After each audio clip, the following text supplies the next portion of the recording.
From atop the snowy mountains of central British Columbia to you listening around the world, this, my friends, is Spaced Out Radio. I am your host, Dave Scott, sitting in the captain's chair of SOR headquarters. We welcome you to tonight's show, including Revolution Radio digitally. Yeah, you can check out all of our archives for free at youtube.com/Spaced Out Radio. Just do old Davey the favor, hit that subscribe button. Our website is spacedoutradio.com. We have a plethora of features for you, including rocking out to Bumblefoot, reading up on Captain Shirk's SOR, Newswire, and much more. Tonight's show is brought to you by Chive Charities. Help make the world 10% happier by visiting Chive Charities today. You can find them on our website. The final Friday of the month, we look to have a little bit of fun around here as I bring in some friends to hang out and chat with all of you about the strange month that was in the paranormal and supernatural. Our guest tonight, from Nobu But Me, we got Brian Bowden, who's been a guest a few times on this show, especially last year, filling in for Butch Witkowski when he was suffering from a heart attack. And we got the UFO historian William Pullen. Khaki pants and Stan Smith runners are on and pressed. They look fantastic. We have Little Richie G from Goof On Radio. And from KPNL Digital Broadcasting, we have Lady Ann. Everybody is here. They have no idea what questions I'm going to ask. I believe they've even each brought a question for themselves. And we have a special guest tonight from our Twitter crowd, Derek, who is the king of woo. We're starting a new... Derek is going to add a new question to the field tonight, because Derek needs his Friday night woo. So we've started a new section on this show called Woo Word Bound. We'll get to that later on in the show. All right, everyone, welcome to the panel tonight. We're going to have a lot of fun. And you know what? It's a little tough right now to try and find a lot of fun in what is happening, considering what is happening around the world right now. But we're going to start off with a little bit of a serious connotation. And Little Richie G, we're going to start with you on this one. No? You don't want to start there? All right. So we're going to start with Little Richie G on this one. You know, and I have mentioned this over the last couple weeks on this show, with the coronavirus and COVID-19 that has us all pretty much sitting at home, twiddling our thumbs, you know, staring at our partners or friends or family, wondering, when the hell can I get away from these people already? And it's only been a few days. The way over the last 3-4 weeks that people have acted here in North America, I'm a big believer, gentlemen and lady, that we have seen the tip of the iceberg on what would happen if aliens actually came down. The way people are acting with hoarding toilet paper, you know, buying 8-9 jugs of milk. And ladies and gentlemen, you cannot freeze milk. You have to drink a lot of milk before it goes bad. All right, and quickly. But the way people are acting, especially in the grocery stores, and Rich, you took a tour and videotaped your local grocery store when you went for groceries on Goof On a few nights ago, and I was just dumbfounded, you know. And are people ready for aliens, Rich? First of all, I want to thank you for having me on. Appreciate it. No, people are not even close, and I've been saying that forever. We are definitely not, nor will we ever be, in our lifetime anyway, ready for aliens visiting this planet and making themselves known, you know, disclosure, as you want to call it. I think people would be rioting. I think people would be very racist towards the aliens if we had to, you know, relate with them one-on-one. But no, man, no way. This is just an early sign of what could happen if aliens were on their way. Imagine if we heard, okay, aliens are going to be here in 2 weeks. It would be mayhem. I think nobody would go to work. I think people would question their religion, and new religions would pop up, and man, the preppers would go crazy, and you would be like most people, me included, and I saw that the last couple of weeks. People are hoarding everything for themselves without a care in the world for anybody else. It is humanity at its worst and its finest. It's awful. We're not ready. William, your thoughts? Agreed. I agree with everything Rich just said, particularly the angle of new religions popping up, because there would be a percentage of the population that would embrace the aliens and start to worship them as gods. I'm sure that would happen, but beyond that, it'd be sheer chaos. I mean, we've got a virus which is certainly an important issue at this point, but it has not really gotten completely out of control yet. We'll see what the future holds, but we've seen human behavior on full display. So if aliens interacted with us directly, I guess kind of like a Independence Day scenario where motherships are hovering over the major cities, people would go insane. They go crazy. They get it'd be like herding cats. It would be sheer chaos. They would be they would just lose all control. And above and beyond that, then religious belief systems would be thrown out of whack. Economies would go into the tank. So no, the human race is not ready for direct interaction with aliens. And I want to ask you that same question. What you've seen down where you live and the stories you have heard, do you think that the way people are acting today is not conducive to any sort of alien invasion? I think that everybody would be more vulnerable in an alien situation. What can you hoard in that situation? You can't even hide in your house. If these things can come out of the sky and have this technology, who's to say they can't just materialize in your house? And so who would actually stay home and stay in their house? Where would people be going? Would they be going out to the woods? I think it would be utter chaos. I do too. Especially when you have people, Brian, who have, no clue that, or no belief that this phenomena even exists. And now you put it right in front of them. I think this is a major precursor of what we are seeing if the alien invasion happened, man. Well, first and foremost, I'd like to say hail to our new ant leader, because people would just freak out. They would just go absolutely ballistic. I've always been one of those persons, and I've gotten so much crap for it, that I would never, if I was in the position of power and I knew that we were interacting with the alien species from wherever, I'd never disclose it. People aren't ready for it. People can't even handle this. And this is a class 2 virus, not a class 4, which is really bad. So, you get your general people that would be shooting at the craft, just like in, the Independence Day movie. You get people that are just probably would be taking their own lives because they just couldn't handle it. There would be chaos because everything the churches or religious institutions have been sprouting for 2,000, 3,000, 5,000 years is just, oh yeah, whatever, Father. It'd be very interesting. I think some of us would embrace it and see what's going on. Is it an alien invasion like Independence Day attacking, or is it just like, hey, we're here and we're making our presence known? Because you always hear this talk about this galactic federation, which all these different aliens sitting at a table deciding whether they're going to have Chinese or pizza that night, that is supposed to help people. This is the talk of some of the people in the UFO community, and I think people would be in for a rude awakening and a shock. I think so, too. And I do not think that anybody is ready for this because, I just don't feel comfortable with it. I really, really do not feel comfortable with the way people are taking this subject. I mean, you have the people who do not believe that anything is going on, that it's all a hoax. And then you have the people who are believing that it is the end of the world as we know it. We're all going to get it. We're all going to die. This is the beginning of the end of Armageddon. So I don't believe it. And all of a sudden you throw a little bit of aliens into the mix, much like you would sprinkles on your ice cream.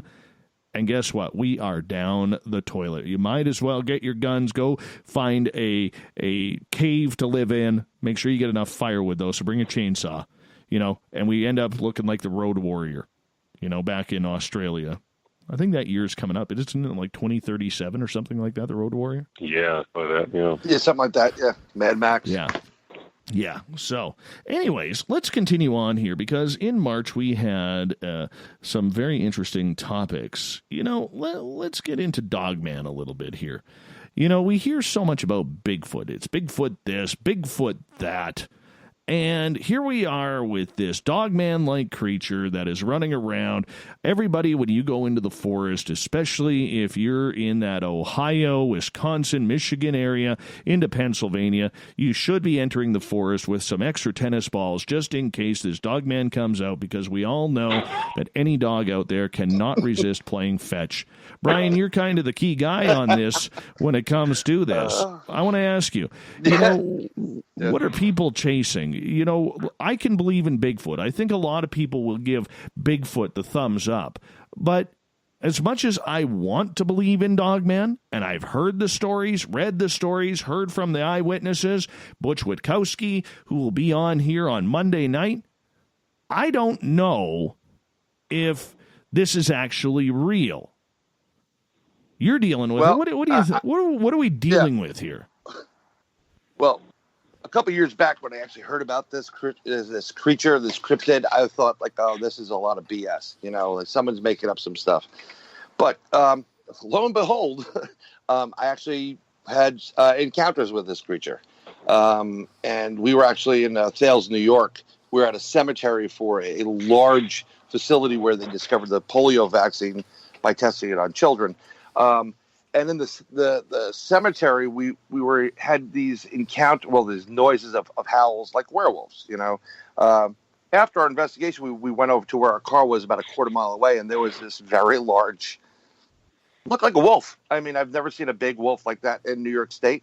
They do exist, coy wolf, but this was an extremely large creature. I didn't want to believe it, but it was 20 yards from me, staring me in the face, just sitting there watching us. We were watching them. It didn't approach. It was very docile, which was very surprising. We don't have weapons because where I live in New York City proper, and it's virtually impossible to have some kind of weapon. But we, like a firearm. But I did have a machete on me. I always carry that in the woods just in case. And I wouldn't have believed it unless I've seen it, and I've seen it. This thing, I think, is real. It's in the same category as the Bigfoot cryptid. And I believe that it can be flesh and blood. It can do things on the woo side of, I guess you want to call it dematerialize. I haven't seen it do it personally, but I think this is something that is not of this realm, but of another realm. And the reports of this have been throughout time. I mean, there are many indigenous people that have talked about this type of cryptid. So just like Bigfoot. Some of the stories are getting far-fetched, though. I think people are hitting the hooch when they talk about it. But some of them are genuine. We had genuine cases where people, like there's some hairs, there's evidence, scared out of their mind, 15-foot werewolf. Holy cow. Anne, what's your thoughts? Well, I mean, it's definitely a subject that I love to look into. And when I first started reading about it, I went all the way back to where there were really old texts involving like the Latvian werewolves and a tribe of like dog-headed people. I think they were, I'm not sure how to pronounce it. I think it's like cynocephali. But then you have, so that's continued, number one. And then number two, you've got, like in Linda Godfrey's book, she was talking about these footprints that ended up disappearing. And so that makes me wonder as well if it could be maybe a shapeshifter or, definitely on the woo side. But I feel like it could be real. It's been around forever. Well, I mean, if we go back to Egypt, we have, the cat people, the dog people, and everything like that. Let's bring in one former dog, little Richie G, back in his, hunting days of single and 20. You know how it goes, little Richie G. But seriously, I know you're in the desert of Arizona, and you're more fixed to seeing what's in the stars rather than what's running around in the forest. But do you think that this is a cryptid that is actually out there? Well, I like to think of this as the forest as the ocean. How much have we ventured out into the ocean? What do they say? We don't know 80% of the ocean, right? How much have we covered on land? And can we cover everywhere, and go everywhere? Probably not, unless we were lowered down by helicopter, on a winch. So it is hard to get everywhere. But I think we've covered the vast forests as much as we can, that we are running into them. We've eaten away at the forests and chopped down many trees and pushed these creatures or beings, whatever you want to call them, to other places where they're now showing up probably in record numbers. I liken it to the Montauk Monster. It's something that you see once in a while, but was it created? Did something create it? Because it's awfully different than everything else. People, including yourself, Dave, have seen some sort of dematerialization or weird reflective kind of predator-ish looking thing, And that to me sounds like technology. But if it's not technology, then is it like the octopus? Then again, we go back in the ocean where there's more aliens there than on land. But I don't know, man. I think it does. I think it does exist. I really do. I love the fact that you use the term octopus, because if you never saw an octopus before and you came upon that, this is a creature that can change its form, physical form, and color to whatever it wants. It matches the environment. Yeah. It 100%. It definitely camouflages itself. You would never know there was an octopus there. Something that's very interesting also that someone also brought up is a lot of stuff now that's taking place regarding these cryptids, Bigfoot, Dogman. There are sightings, light anomalies, pre and post sightings of these cryptids. Mm-hmm. Now, that's not to say, I'm not going to go that far. Some people have said, they're the pets of aliens. I doubt that. But that light anomaly is an energy form. And if we only see in a certain spectrum of light. After that, we need certain filters. If they are capable of changing or altering the form of energy they come into, being from physical to like an energy source, there's no question in my mind these things can be interdimensional. And that's hensing, the reason why they disappear. We don't know enough of it right now. So it's just, you see this thing, you have an experience, and I think I've had an experience. I didn't believe this woo for a long time until I had a personal experience. And I will, without a doubt, say it is real. They have this ability to do it, and I just need to figure out a way to prove it. Well, that's always what it comes down to, right, William, is proof. Yeah, pretty much. I mean, but when you examine the realm of cryptids, among the different aspects of the paranormal, I've always been of the opinion that when you examine cryptids, you have the highest possibility of gaining physical evidence, footprints, and if at some point a cryptid is either if it's a physical creature or it's a physical creature that somehow transforms into another form, at some point it's interacting with the environment. And you do not have to actually physically have a specimen of an animal or a creature to know it's there, because you can determine its interaction with the environment. You can see the environmental stresses it's putting as it wanders through, whether it's in a forest or wherever it's existing. And so, I mean, I'm very comfortable with Bigfoot being a physical creature, whether it's a naturally occurring species or it's interdimensional, whatever the case may be.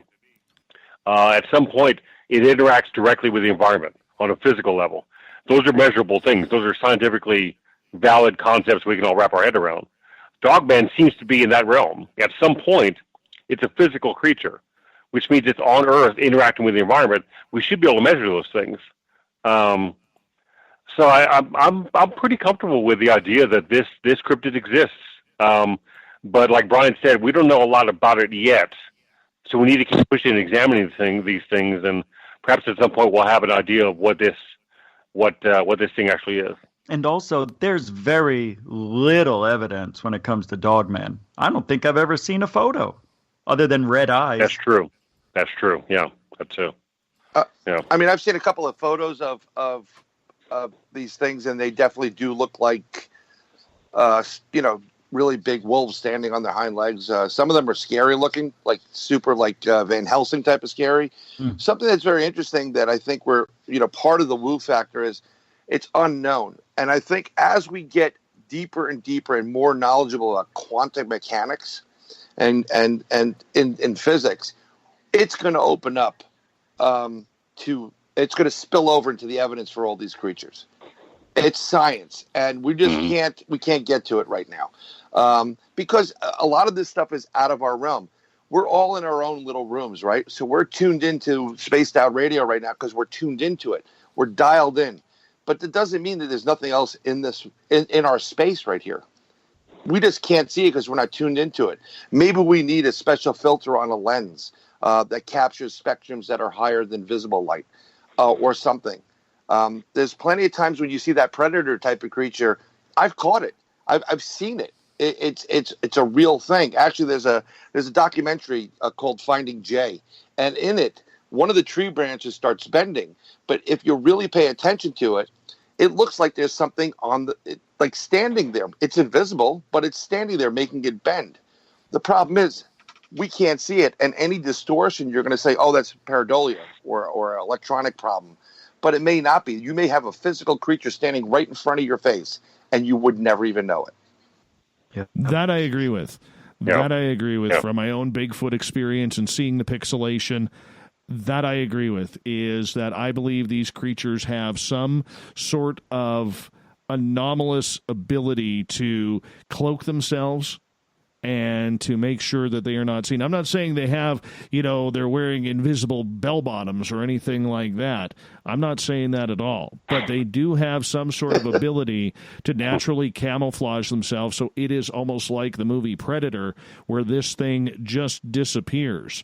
And, I don't know if you've seen the documentary, as we're just about to go to break here, but in the documentary Missing 411, The Hunted, there is actually a scene right at the end where famed UFO scientist Bruce Maccabee, his wife actually had an experience with this predator-type creature jumping through the trees while she was sitting in a deer stand waiting to hunt a deer. And it's an incredible story, so I would suggest anybody look at that.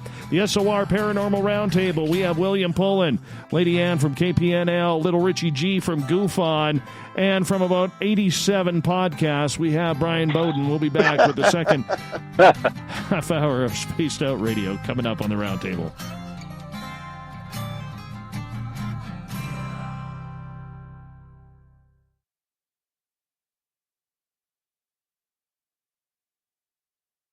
Hey, space travelers, this is John Resig, founder of the Chive and Chive Charities. If you know anything about our website, you know we like to do things a little differently. We're not some faceless organization collecting money for a nebulous cause. Our donor dollars go directly toward life-improving items. Then we give those items directly to an underdog who needs it most. To become a donor with Spaced Out Radio's official charity, Chive Charities, just go to chivecharities.org/donate. From the heartlands of Canada to beards around the world, we know how to take care of you. Fill your follicles with the Mighty Moose Beard Oil. All our oils and balms are handmade and 100% natural ingredients because we care about your beard. And hey, use the promo code SOR2019 and get your Mighty Moose Beard Oil today. You can check us out on our website, mightymoosebeard.com.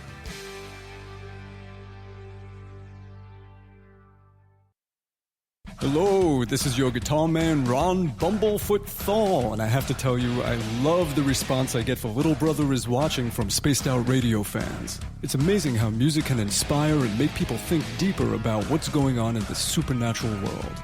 You can head over to my website, bumblefoot.com, to check out my music, my guitar workshops, my touring, even check out some of the hot sauces that I'm working on. And make sure you keep on listening, because with Spaced Out Radio, you know little brother is watching. We're adding to the entertainment online for Spaced Out Radio.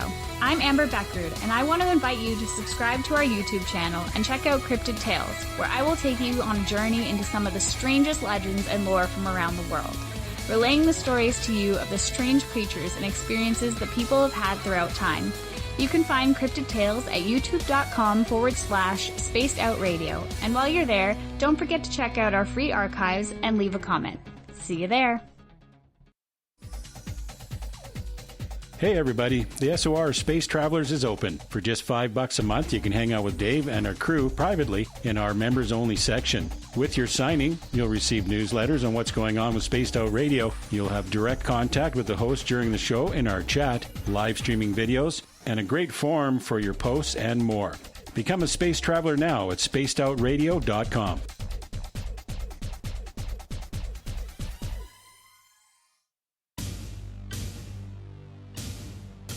You wanted new SOR gear, and now you can have it. The SOR Vault is fully stocked with t-shirts, hats, hoodies, mugs, and everything in between, with great logos for you to choose from. So head on over to spacedoutradio.com, click on the SOR Vault, and go shopping. Pricing is quite affordable, and you can look good representing your favorite show. So go to our website and pick up your new SOR wear at the SOR Vault today. If you like it hot, real hot, then heat up your meals with Bumblefoot hot sauce. Get your Bumblefoot hot sauce today. The sauce, Bumblicious, and the 4 million Scoville unit Bumble. We're going in hot, real hot, coming out even hotter. Keep the milk nearby and tantalize your taste buds tonight. Bumblefoot hot sauce, available now at kajans.com. Cold drinks, great food, and the best music in Vancouver. The Moose Vancouver is the place to be, open until 2 a.m. nightly. Everything on the menu starts at just $6.95. Who serves food that cheap anymore? At the Moose, you'll never know who you'll run into. Rock stars, actors, athletes. It's the place everyone wants to be.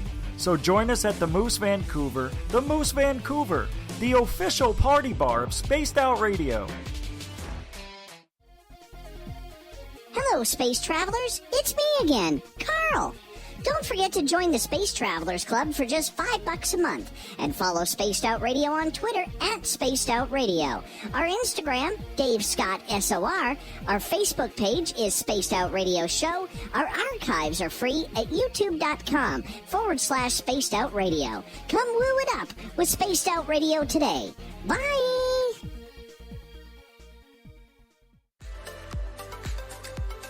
Are you looking for great advertising value for your company? Look no further than Spaced Out Radio. We have a multitude of places to get your name out there, including commercial ads during the show, special promotions, and banners on our website. Our audience is proven to support the companies that support our show. We can make your budget work for you. So for more information, please contact us at sales@spacedoutradio.com. At spacedoutradio.com, we are keeping you up to date on all the news with the SOR Newswire. Captain Shirk leads the team that is bringing you the news of the day and exclusive stories on everything paranormal and supernatural. It's free to read, it's updated daily, and it's right there for you. The SOR Newswire is a one-stop shop for the news of the day. Check it out at spacedoutradio.com today. Need that weekend supernatural fix? Look no further than Spaced Out Saturday right here at spacedoutradio.com. I'm Stacey Edwards. And I'm John Edwards. Each Saturday night, Stacey and I are going to bring you the best in paranormal, cryptids, UFOs, you name it, and we're going there. It's all about the experience and to share the knowledge with all of you. So tune us in every Saturday night on Spaced Out Saturdays, starting at 9:06 p.m. Pacific, 12:06 a.m. Eastern, only at spacedoutradio.com. Hi there, this is the paranormal lawyer Michael W. Hall. I'd like to invite you to listen in each Sunday night where we're going to open up your eyes to everything strange and paranormal. I will be hosting some great guests with topics that affect us all, such as UFOs, ghosts, and everything paranormal. Let's learn together on Spaced Out Radio Sunday with myself, Michael W. Hall, the paranormal lawyer at spacedoutradio.com.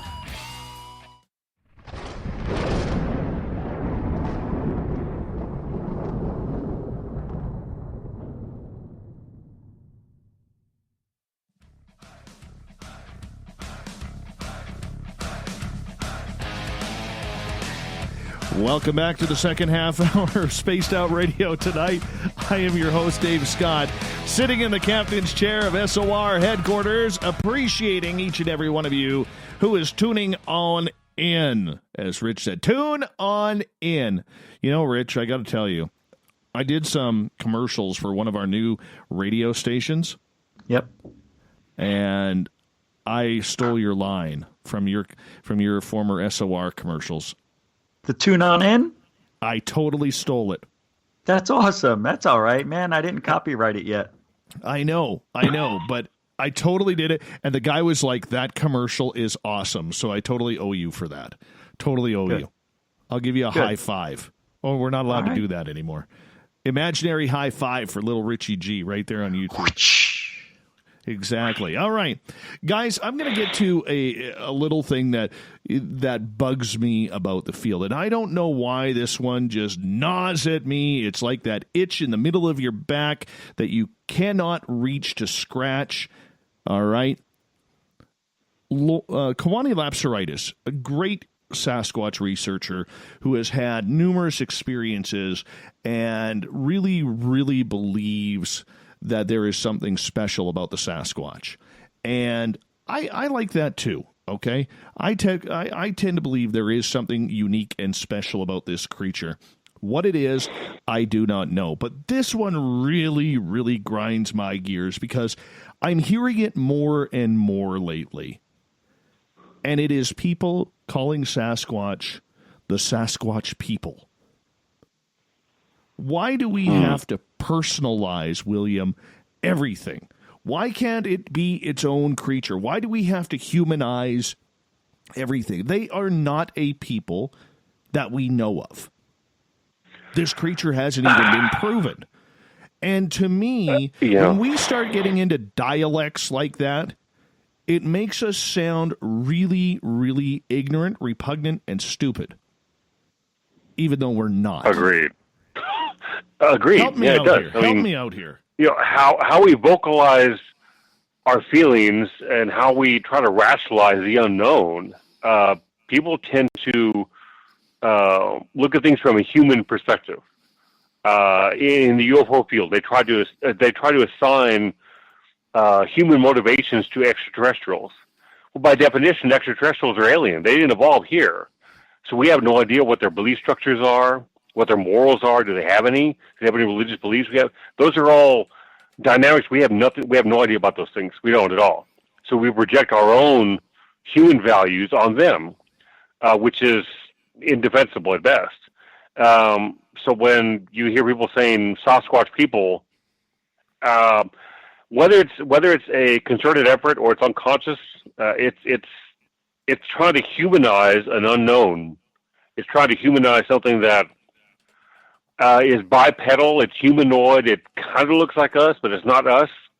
But maybe it's a way to try to humanize the unknown. I think I just said that a few seconds ago. Yeah. But the trouble is that we should also the trouble is it makes us look amateurish.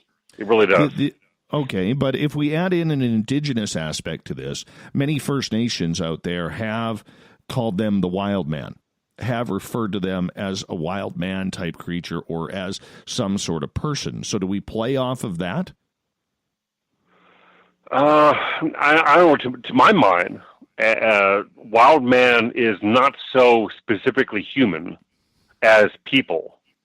There are other indigenous societies around the world that have described orangutans and gorillas and other hominids using that term man.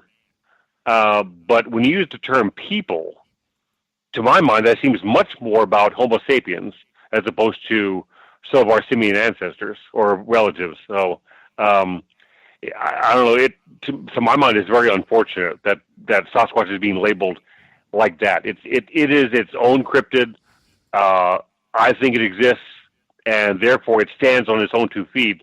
And I don't mean that as a pun, but it's a separate creature than us. It has nothing to do with us per se. We've just yet to define it definitively. But assigning Sasquatch, using the term Sasquatch people, no. And we need your opinion on this. Well, I mean, I tend to look at it from more of a indigenous side. Identifying them as people, I don't know. I'm not really sure where I stand on that because I can understand it. I can understand both sides of it. I don't know. Why can you understand? Tell me why. You don't like Mondays. My gosh. Tell me why.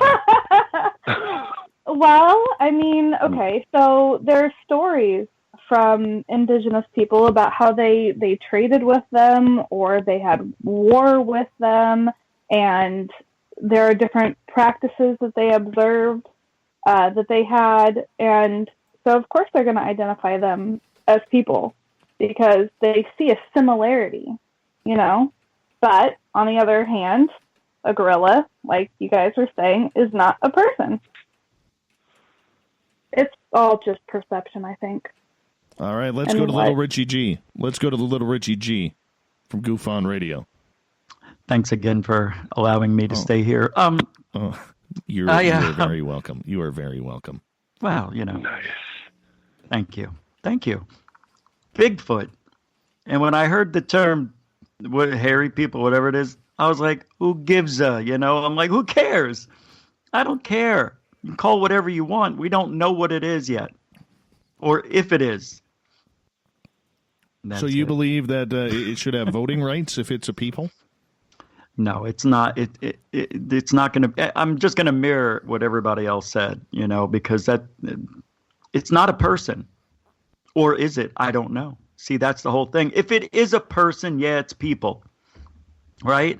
Maybe it's just a Gigantopithecus mixed with a human, and you get Bigfoot. Why can't that be what it is? They, of course, would stay away from us. They've seen us coming from cavemen. I don't know. And I also don't believe that people are imagining seeing Bigfoot. Like, oh, it was a bear, but because their adrenaline was going, they thought they saw a big... I never heard of that happening in real life with anybody. I was almost in a car accident with my dog. I didn't look over at him when we almost got killed and saw an evil dog, or something with a lot of... You know what I mean? It didn't look scary. Yeah. I saw the dog. So I don't buy that. But so then what does that mean if you can't buy that people are hallucinating things because of their adrenaline? Well, then it's real. And if it is real, how is it escaping man all these years? We're so smart. Well, then it's interdimensional because that's why we can't catch up with it. That's why we can't kill it, shoot it. And then if that's not real, then we're left with just an illusion, Dave. So... It's always an illusion. Can't be people. Without proof, there's nothing, and without nothing, you can't get something from nothing. All right. Well, let's get to the goods here, man. Because, and Rich, I'm sticking with you here for a second. You're a single guy. You're handsome. Good looking guy. And you carry yourself well, unlike the slob that I am. And, I look at it here and going back on Kawani's words here, he was saying that, in his days of research, he's actually been approached by a few Sasquatch ladies to have some well-deserved encounters. So I'm wondering, little Richie G, I mean, it's been a while since you've been on a date and maybe a little Barry White comes on the radio, and next thing you know, you're pouring some champagne. You and Mrs. Bigfoot there. Would you? No, it would never happen. I thought about it. That's why I had a quick answer. I thought about it twice. It is weird because that would have had to have happened to make Bigfoot. That was a little delayed reaction. Anywho, no, not even no, because if it would, even no. Stand your ground, Rich. Stand your ground. I was going to say something about the French, but then I said no, and then I did it. Oh my goodness! Oh my goodness! That's the question. Yeah, go ahead, Hold Brian. on a second. So now you're talking about some of them approaching him, right? So where does human beings differ? I mean, can they procreate? And if you can procreate with, let's say, a Sasquatch, does that qualify them as on the more human side, or the people term? I mean, the only time I think people now are using the term people is to try to be more relative or stand out in this field of people that are doing research, make themselves a little bit more special. But either that or they're trying to get a driver's license, because there's no reason to have Native American, Caucasian. Oh, Bigfoot. Okay, cool. Check that off. So, but if you can procreate with these creatures, does that change your view on whether they are people or, I guess, human beings? Actually, that's a good point. Yeah, because if you could procreate across species, that means those two species are not very far apart from each other. I mean, you look at a chimpanzee, we can't procreate with that, but a chimpanzee's genome, there's only about less than 1% difference between our genome and theirs. So, exactly. But we can't procreate. So we could procreate with a Bigfoot. That means we are extremely close. They're not just cousins. They're, for lack of a better term, they were hairier versions of us. So yeah, there's something to that. Yeah. I think Richie needs to go out and take one for the team. Nice. Rich, when are you coming to British Columbia, man? When are you coming to British Columbia? When's the first flight? Well, apparently you could get them pretty cheap right now. I'm ready. Yeah. I would love to, believe it or not. I would do it. Well, I would have you here. I just say videotape, because this has totally, I mean, I can just see the videos coming out of this. Oh, yeah. In the future. And change the Barry White to Steelheart, never let you go. Oh, right there, man. Oh, yeah. I don't know if Chris Cogswell would give us copyright for that. I really don't. That's true. I stand corrected. I apologize. Exactly. All right. Well, I mean, we can go into, because we're kind of free-flowing. What's the best 80s metal ballad? What do you think that is, William? Oh, my God. Okay. Well, I have no, unlike Rich, I wasn't prepared, so I got to process this. I'm ready. Scorpions. 80s. Scorpions win. Yeah, I'd go with that. Yeah, Still With You. Yeah. Really? Mm-hmm. You would go with that? That's 84. Yeah. Oh, man. We're talking metal. Love song. Yeah, metal bands. Yeah. Metal bands, bands. So rock bands. Yeah, the power ballad. The power ballad from back in the day. Okay. Well, you said metal, so... all right. Power let's just go ballad? with the Ballad? the power ballad. Power ballad. Love Song from Tesla is pretty darn good. Mm. Yeah. That's pretty good. Can't beat that with a stick. I don't see what's wrong song, with Still Loving You, though. That's true, but I mean, I think don't get me wrong. Yeah. That's a ballad. No way, man. Yes, Yeah, but that's a loss. You lost. It is a good one because they're not there anymore. It's not better than Winds of Change, though. Oh, I hear what you're saying. Okay. Oh no, it is. No way, man. No way. We'll agree to disagree. Yeah. My favorite power ballad song, all time, "Fly to the Angels" by Slaughter. Oh, that is unbelievable. Oh yeah, great song. Oh my God. Best song. Lonely. Yeah. Ooh, you got this feeling. Exactly. That's exactly it. Dave, exactly I'm like that, let you go. Yeah. Or I Remember You by Skid Row. That's good stuff. Good. Yeah. That's great stuff. Nah. Yeah. Oh, yeah. How about Motley Crue, Home Sweet Home? No, that's not a ballad. Is it? Well, technically, Kind yes. of, Yes. but yeah, it There is. Yeah. right? That's okay, a great don't tune. kill me for saying this, but More Than Ever. More Than Words? More Than Ever. From the two twins, Gunther and whatever. I forgot the name of the band. But I'll find the name of the band and I'll tell you. Okay.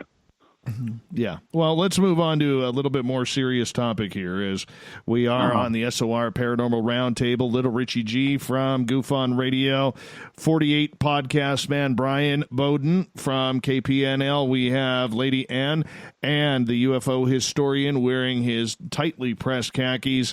We got William Pullen here as well. And gentlemen and lady, we're going to start a new feature here right off the bat because...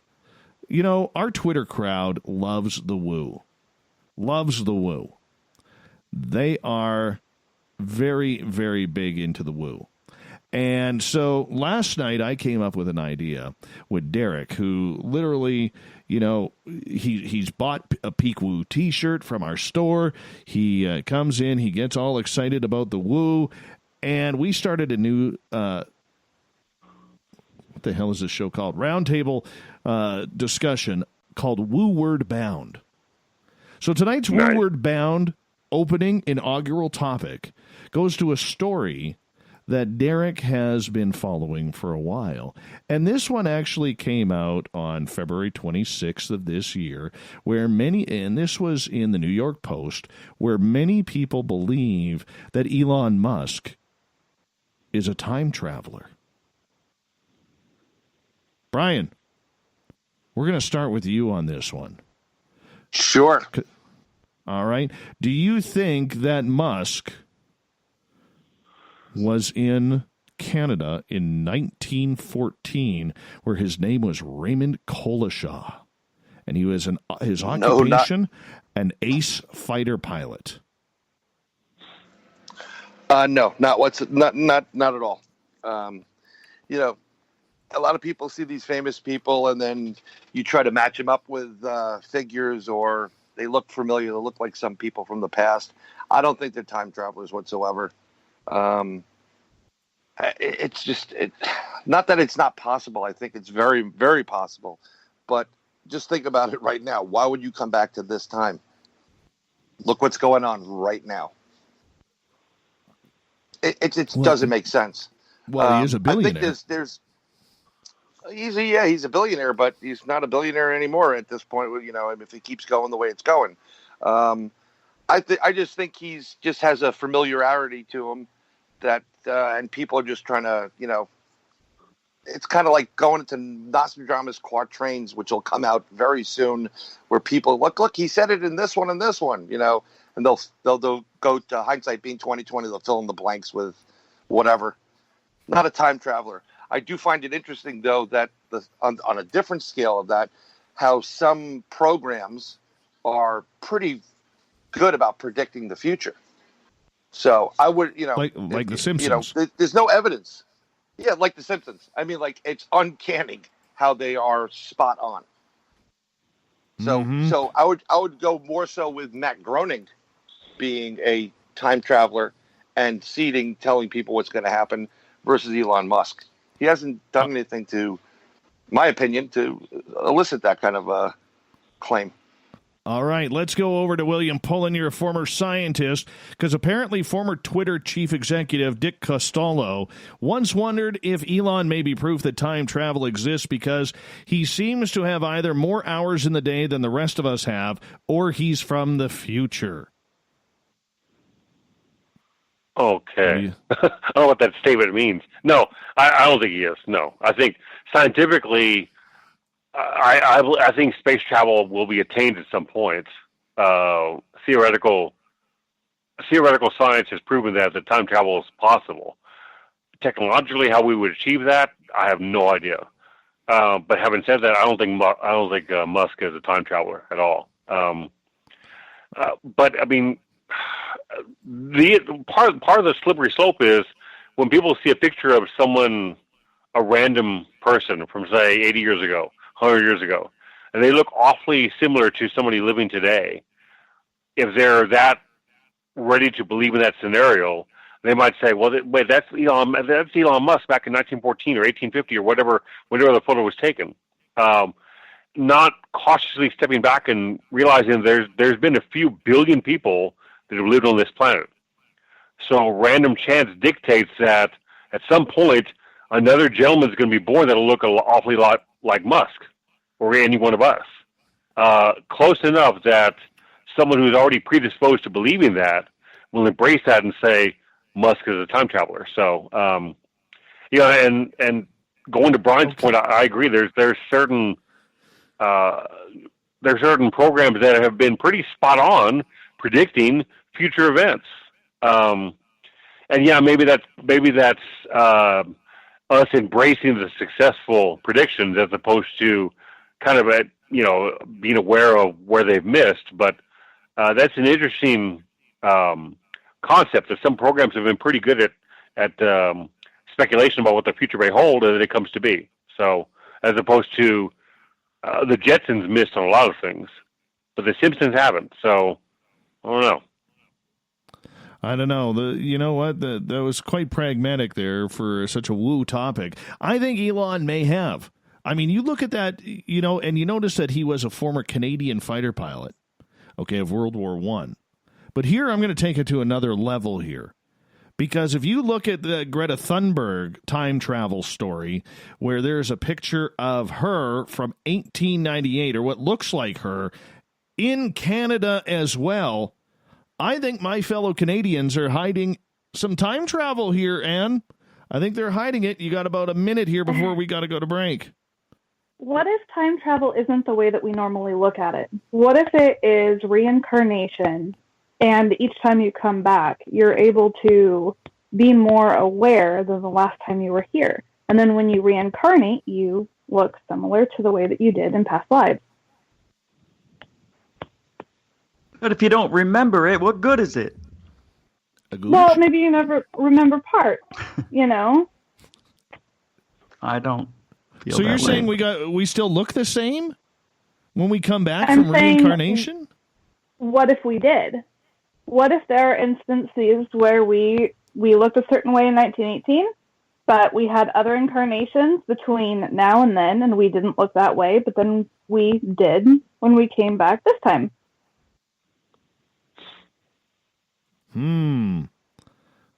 Much like David Wilcock tries to tell everybody that he is the second coming of Edgar Casey. Although I did see a video of David Wilcock today, and I'll tell you, that man doesn't have a 4 head. He doesn't have a 5 head. He doesn't have a 6 head. He's up to a 7 head right now. He's up to a 7 head. Dave, this just came in. He's now an 8 head. Okay, breaking news. Yeah, this just came in off the wire. Breaking news from GoofOn. David Wilcock is an 8 head. And on that note, we're going to step out for our top of the hour break here on the SOR Paranormal Roundtable. We got to get little Richie G's opinion. Are Greta and Elon Musk time travelers? We'll be back with more Spaced Out Radio right after this.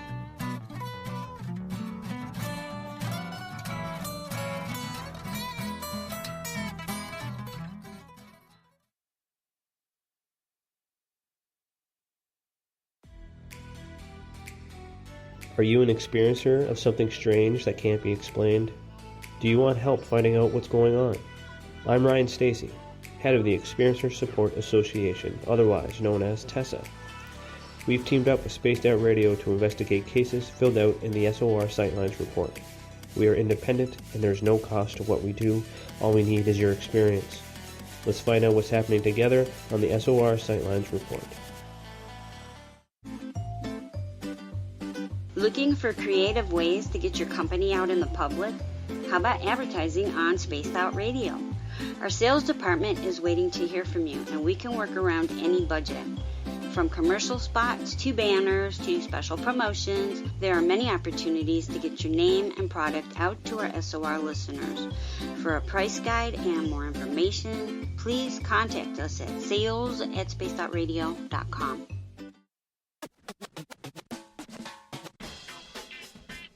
The SOR Vault is open for business, and do we have some cool swag for you to pick up? All you have to do is head over to our website and click on the SOR Vault. You have a variety of cool logos to choose from, and put them on anything you want. T-shirts, hoodies, hats, coffee mugs, you name it, we can get it to you. So do your shopping by supporting the store you love. Get your Spaced Out Radio swag at the SOR Vault today.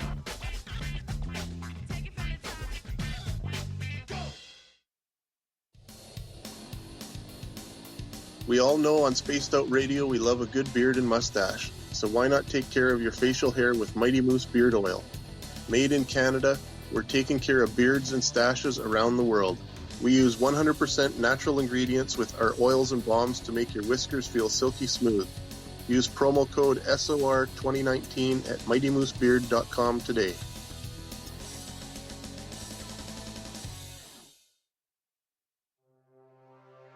We are scouring the world for the most intriguing stories of your day. Take the time to read up on the SOR Newswire, where our team, led by Captain Shirk, will deliver to you some of the best paranormal and supernatural news, along with some stories that will blow your mind from the weird to the wacky. It's the news outside the news that piques interest, and that's what we're looking to deliver to you. The SOR Newswire, only at spacedoutradio.com. Are you intrigued by Paranormal Talk Radio? You'll love the new Paranormal Radio app from TalkStream Live. You'll find a great selection of talk shows covering UFOs, ghosts, strange phenomena, and much more. Download the Paranormal Radio app now and start listening to the very best in paranormal talk entertainment, including the network you're listening to right now, the Paranormal Radio app, free in Google Play and the iOS App Store. Get your horns up with me on Spaced Out Radio. This is Ron Bumblefoot Thal. Come tune in to SOR, where you can hear me rock out with Little Brother Is Watching, the official theme song of Spaced Out Radio.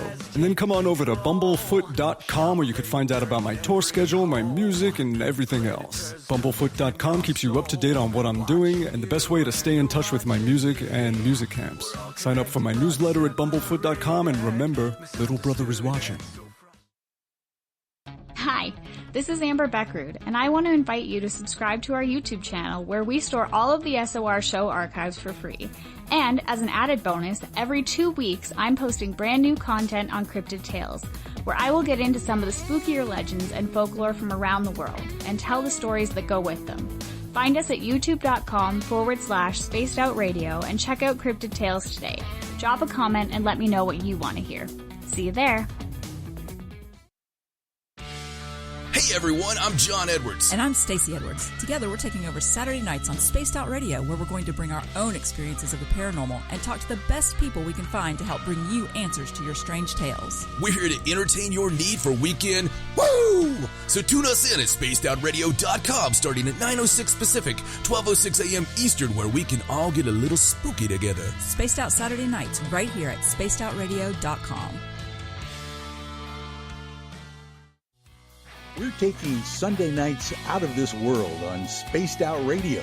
This is Michael W. Hall, also known as the Paranormal Lawyer. Together, we're going to go on an exciting journey into the unknown. I'm going to bring you some of the best interviews in the paranormal and supernatural to start your new week off on a freaky note.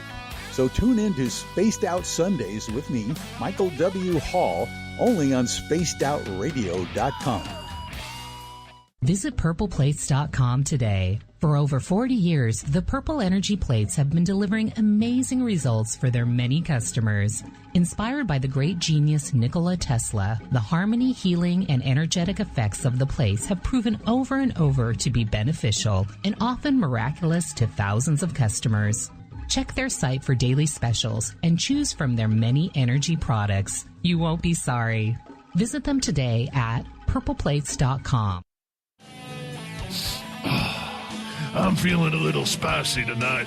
What to do? What to do? Why not get Bumblefoot? 4 million Scoville units of pure hard rock. Bumblefoot hot sauces come in 3 flavors. The burning Bumble. Tone it down a bit with Bumblicious and throw the sauce on everything. Spice it up.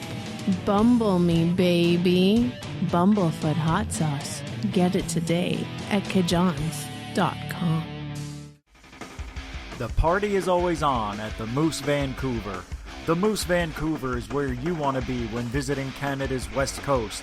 Open until 2 a.m. nightly, the Moose cranks up the rock while serving some of the best rated food in the city. The menu starts at $6.95. Why party anywhere else in Vancouver when the Moose is right there? Get your horns up and rock with the Moose, the official party bar of Spaced Out Radio. Hello, Space Travelers. It's me again, Carl. Don't forget to join the Space Travelers Club for just $5 a month and follow Spaced Out Radio on Twitter at Spaced Out Radio. Our Instagram, Dave Scott SOR. Our Facebook page is Spaced Out Radio Show. Our archives are free at youtube.com/Spaced Out Radio. Come woo it up with Spaced Out Radio today. Bye! For the price of 1 cup of coffee a month, you can become an SOR Space Traveler. The Space Travelers Club is a place where you can interact with other listeners, either live during the show or on our great forum. We want your stories, pictures, comments, and ideas. You'll get live video streams, exclusive content, and be a part of our newsletter. Stay in touch with everything SOR. The Space Travelers Club is just $5 a month at spacedoutradio.com.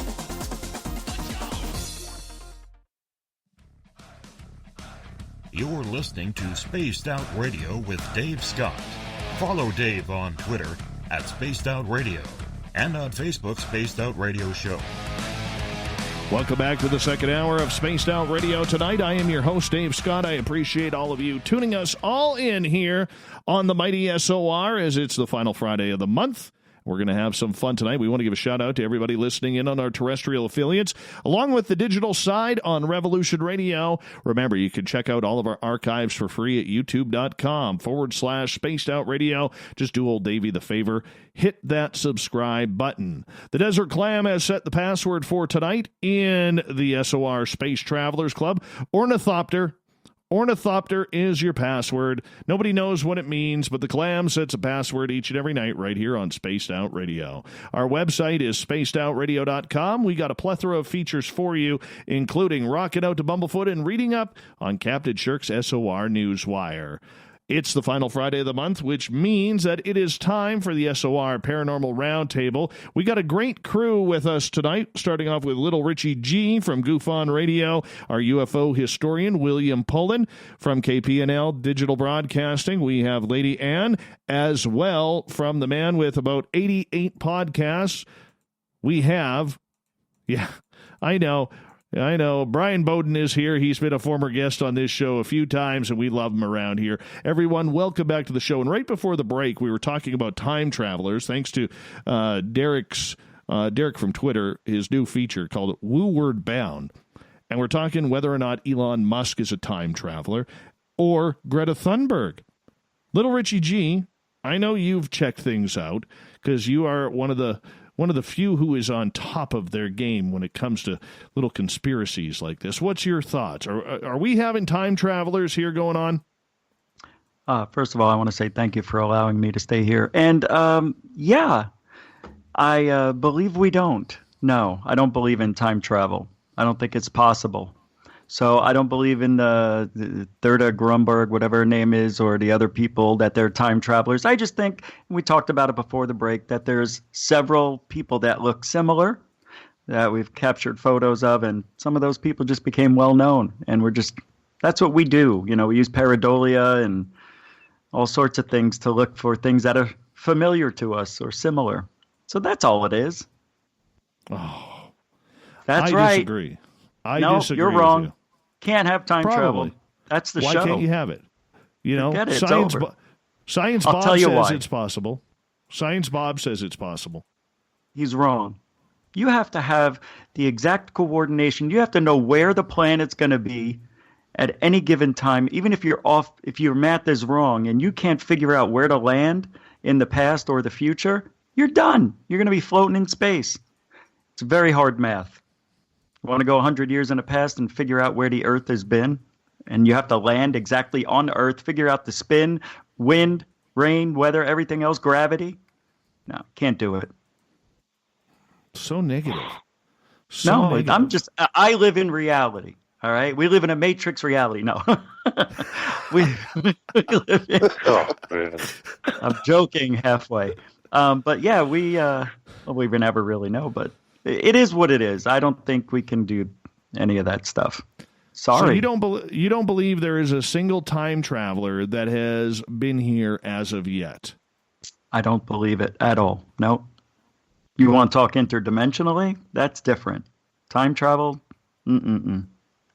Just like we said earlier, they could be right here next to us, right? We wouldn't even know it, but they're there, just in a different dimension. But time travel? No way. Wow. How dare you? I know I'm terrible, right? But look at me. How dare you? I should be in school. Well, the interdimensional thing is a good idea, though. Think about it, because maybe interdimensionally you can go back to a certain point. Ooh. Different dimension, right? Maybe, but, yeah. I mean, the science is there for time travel. It's just, I think we don't have the technology to actually get that done. I don't even think we're going to have it 5,000 years from now. You guys are so negative. Dave, so I negative. wanted to let everybody know I am not an astrophysicist or a physicist, just letting you know. Wow.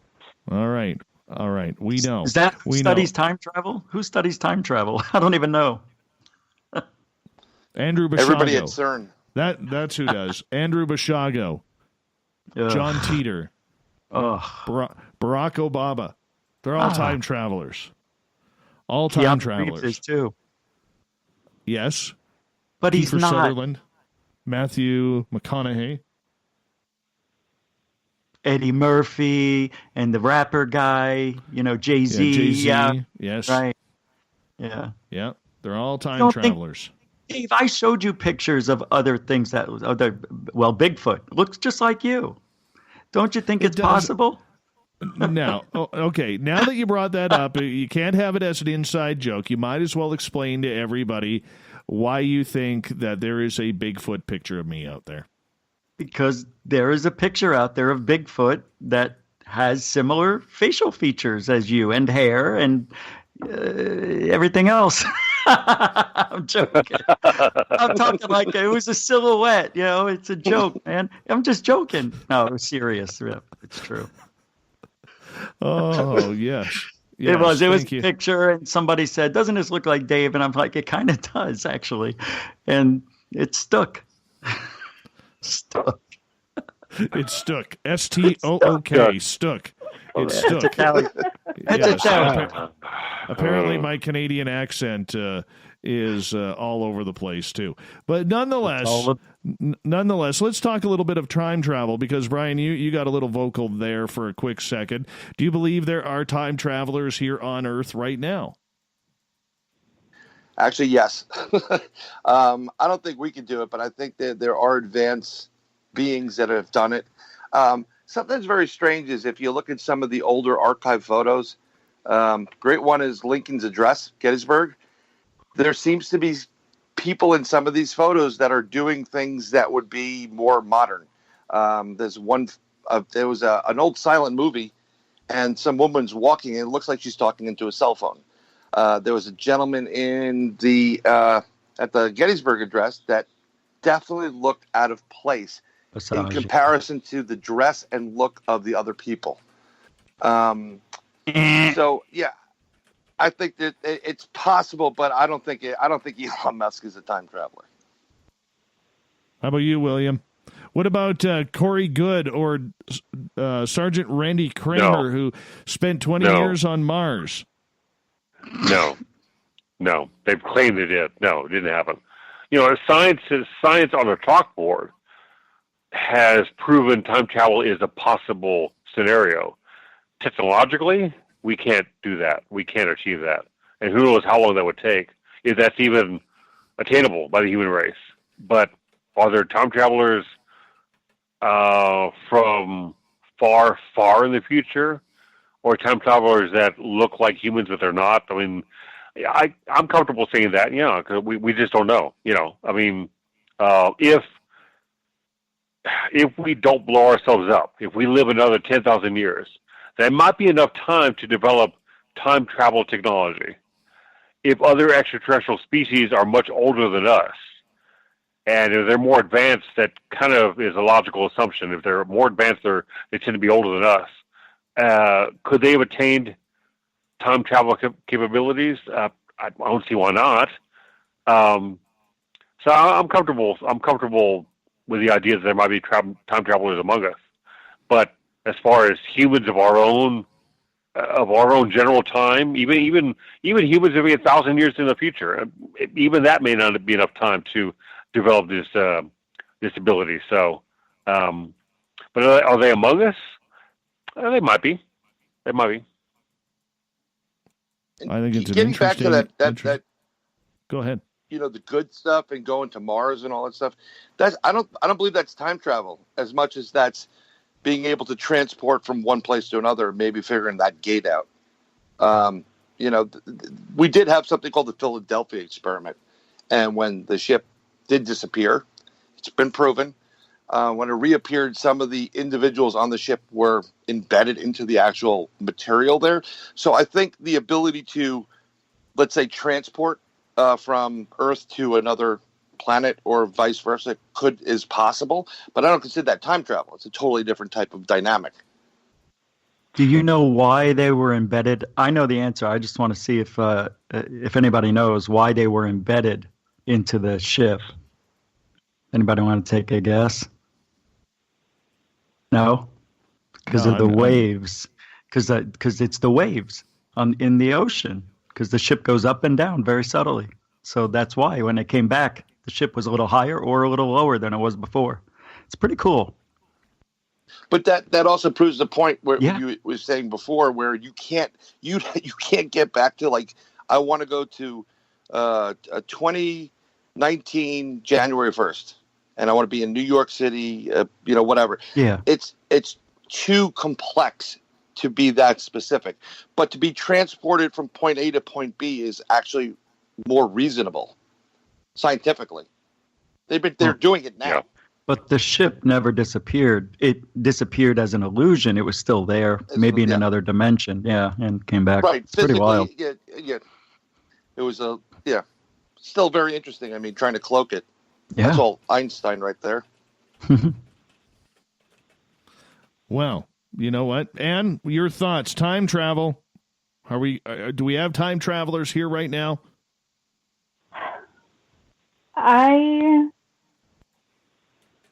I almost feel like it's just, I don't know. I'm not sure. I'm not going to answer that one. I don't know.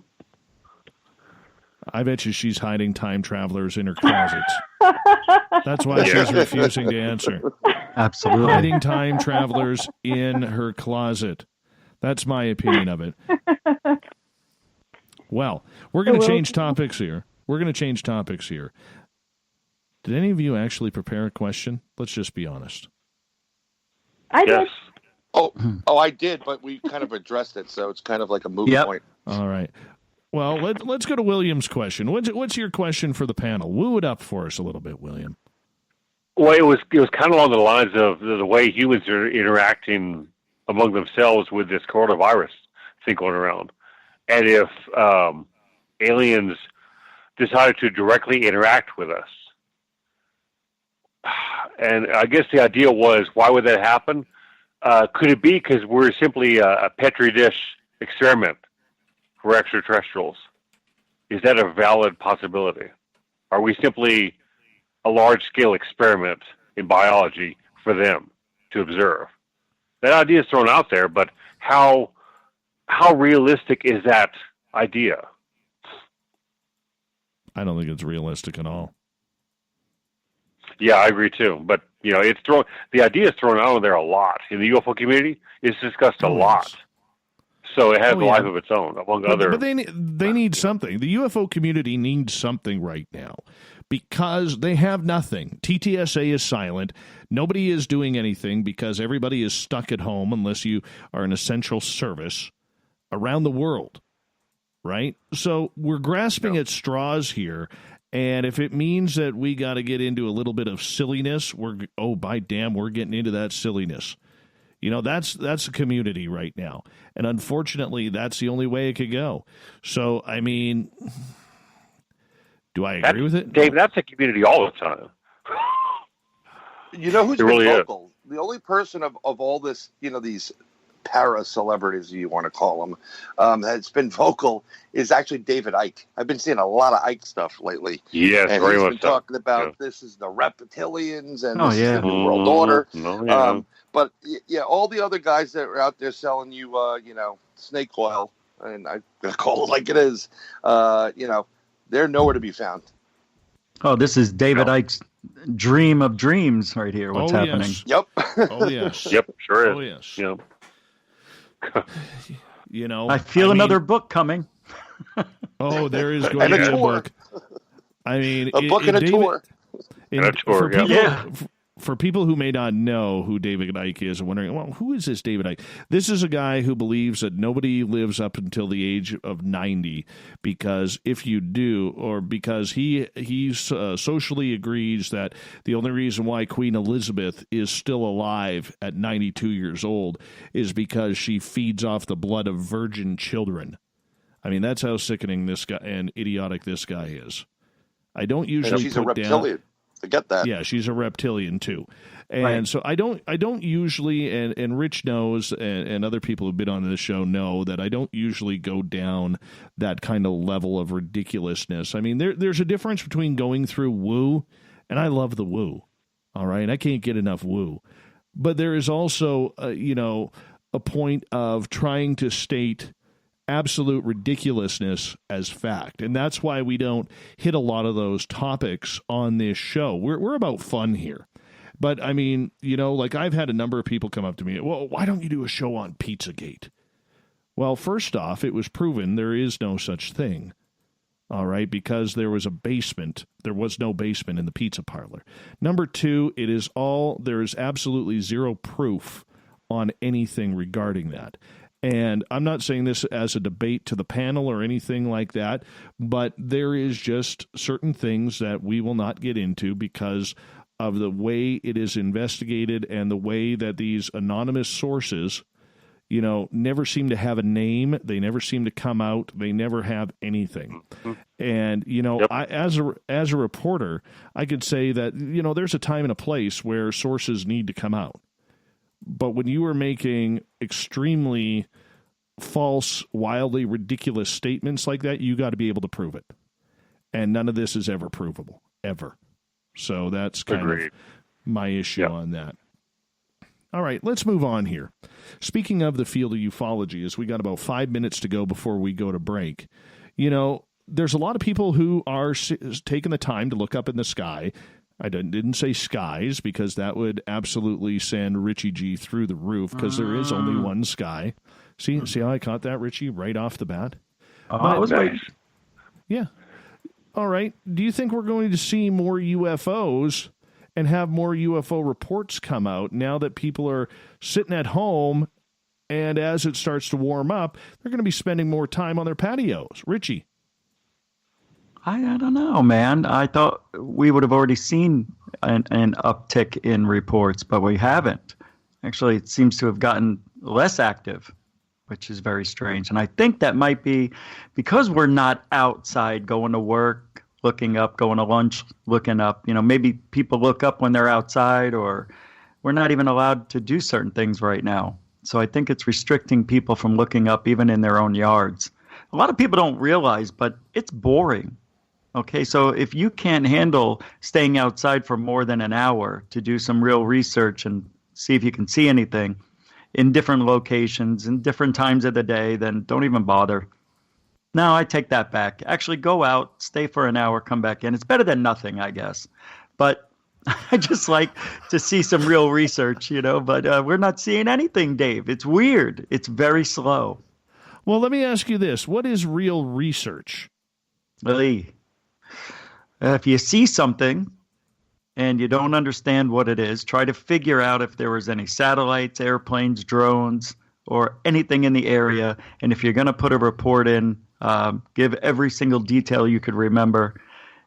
Maybe make some phone calls to other people, see if they've seen it, or if they were out, maybe in that area. There's a lot of boots on the ground, real research, going out to locations, getting in there, meeting with people, which we can't do. Okay. But that's real research, man. Digging in, finding out the truth no matter what. Investigative journalism. Going hard, brother. Going hard, brother. That's right. William, what's your thoughts? Numbers of UFO sightings, whether they go up or down, that's always a tricky dynamic to wrap your head around, because most people don't report their sightings. So we really don't know if the numbers are actually showing legitimate patterns or not, whether it's an uptick or a downtick. I don't know. Most sightings occur in the summertime. Most sightings occur when people are outdoors, because people are more predisposed to looking up when they're outdoors, when they're not driving their car, when they're not downtown looking at their cell phone, without looking at a good-looking guy or a sexy girl. They're not looking at the skies above them. When you're outdoors at home or camping or in the country, you're far more likely to see a UFO because you're in your environment. Plus, there's less light pollution around you. So, I don't know. It's interesting that more people are at home. So that means there's nothing to prevent you from going into your backyard, as long as you're not interacting in close quarters with anybody, which means you should be able to look up. You're not going to work. You're not driving your car. You're not on your cell phone walking to your office. You're actually home. So it's interesting that there has not been an uptick in UFO sightings. I don't know. We'll see what the future holds as this thing keeps progressing. If we reach a peak and then it descends, how the numbers of UFO sightings are affected or not affected by that. So I do like Richie G's comment about research. It's an objective investigation no matter where it leads. Whether it confirms you saw something anomalous or whether you saw a misidentified flock of birds or helicopters. I mean, it's the process that's important, not the actual end result. As long as you're going through a process of elimination and you're consulting others and trying to find other witnesses, and that whole process is what everyone should go through and try to chronicle everything they've experienced and witnessed as soon as possible, then report it, not waiting months after the fact, because human nature memories do change. So if UFO witnesses, and I hate to use the word experiencer, but UFO witnesses, if they would chronicle all those details as quickly as possible and report it again as quickly as possible, that would go a long way, but that usually doesn't happen. And I hate to be so negative about it, but that's the honest truth. You are such a negative Nancy. Such a negative Nancy. Yes. Way to break. You just broke the hearts of every field researcher out there right there. You just did that.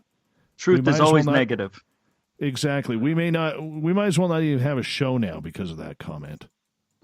No, every field researcher, every reputable field researcher will tell you the same thing. They want information as quickly as possible. Yeah. And on that note, William, we are going to head to break at the bottom of the hour. We got a great Paranormal Roundtable coming up here on Spaced Out Radio. We're only halfway done. William Pullen, the UFO historian. Lady Ann from KPNLQVCDB. We have 48-man host Brian Bowden. And from Goof on Radio, Little Richie G. Stay tuned. Do you eat breakfast for supper? Yep. We're getting into that. Here we go.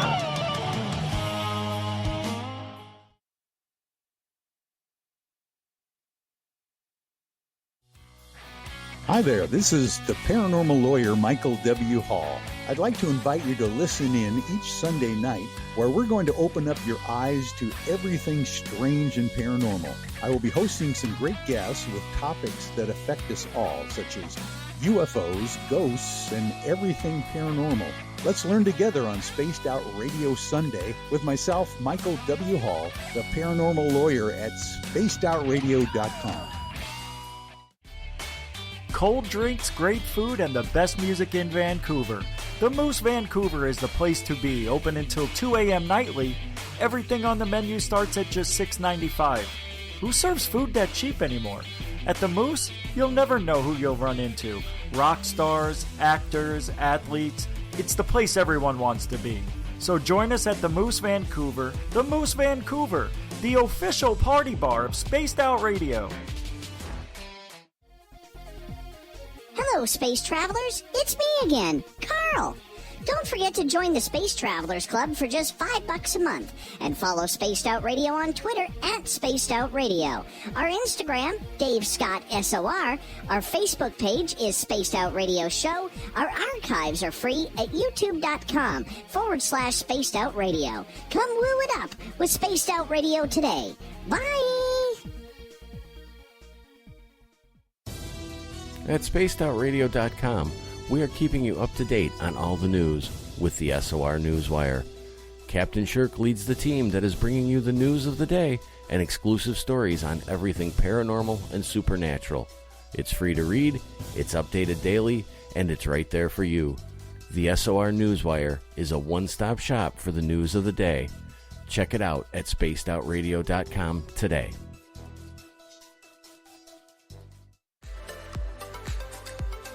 Are you looking for great advertising value for your company? Look no further than Spaced Out Radio. We have a multitude of places to get your name out there, including commercial ads during the show, special promotions, and banners on our website. Our audience is proven to support the companies that support our show. We can make your budget work for you. So for more information, please contact us at sales@spacedoutradio.com.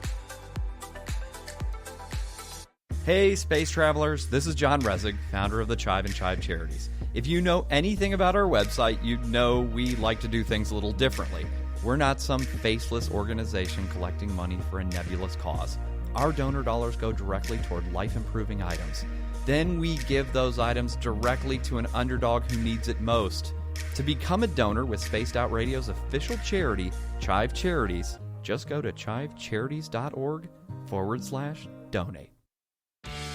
Need that weekend supernatural fix? Look no further than Spaced Out Saturday right here at spacedoutradio.com. I'm Stacey Edwards. And I'm John Edwards. Each Saturday night, Stacey and I are going to bring you the best in paranormal, cryptids, UFOs, you name it, and we're going there. It's all about the experience and to share the knowledge with all of you. So tune us in every Saturday night on Spaced Out Saturdays, starting at 9:06 p.m. Pacific, 12:06 a.m. Eastern, only at spacedoutradio.com.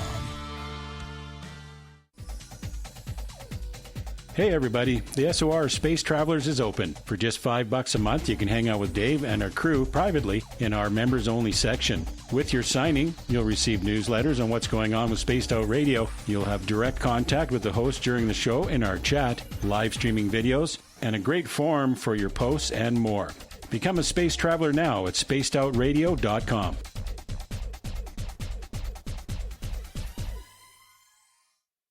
If you like it hot, real hot, then heat up your meals with Bumblefoot hot sauce. Get your Bumblefoot hot sauce today. The sauce, Bumblicious, and the 4 million Scoville unit Bumble. We're going in hot, real hot, coming out even hotter. Keep the milk nearby and tantalize your taste buds tonight. Bumblefoot hot sauce, available now at kajans.com. We're adding to the entertainment online for Spaced Out Radio. I'm Amber Beckard, and I want to invite you to subscribe to our YouTube channel and check out Cryptid Tales, where I will take you on a journey into some of the strangest legends and lore from around the world, relaying the stories to you of the strange creatures and experiences that people have had throughout time. You can find Cryptid Tales at youtube.com/Spaced Out Radio. And while you're there, don't forget to check out our free archives and leave a comment. See you there. Hello, this is your guitar man, Ron Bumblefoot Thaw, and I have to tell you, I love the response I get for Little Brother is Watching from Spaced Out Radio fans. It's amazing how music can inspire and make people think deeper about what's going on in the supernatural world.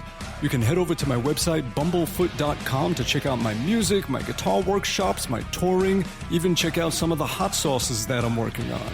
And make sure you keep on listening, because with Spaced Out Radio, you know Little Brother is watching. From the heartlands of Canada to beards around the world, we know how to take care of you. Fill your follicles with the Mighty Moose Beard Oil. All our oils and balms are handmade and 100% natural ingredients because we care about your beard. And hey, Use the promo code SOR2019 and get your Mighty Moose beard oil today. You can check us out on our website, mightymoosebeard.com.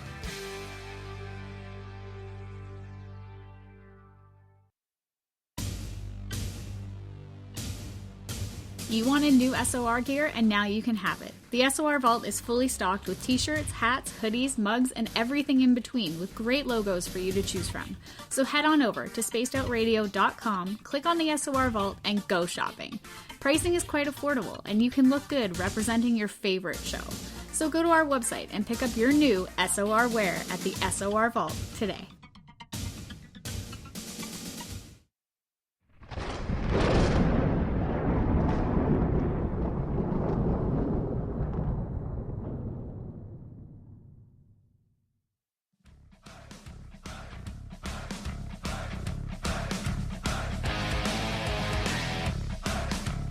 We passed the halfway point of Spaced Out Radio tonight. I am your host, Dave Scott, sitting in the captain's chair of SOR headquarters. Great to have each and every one of you with us tonight. Want to remind all of you that if you missed portions of this show or others, you can check out our free archives at youtube.com/Spaced Out Radio.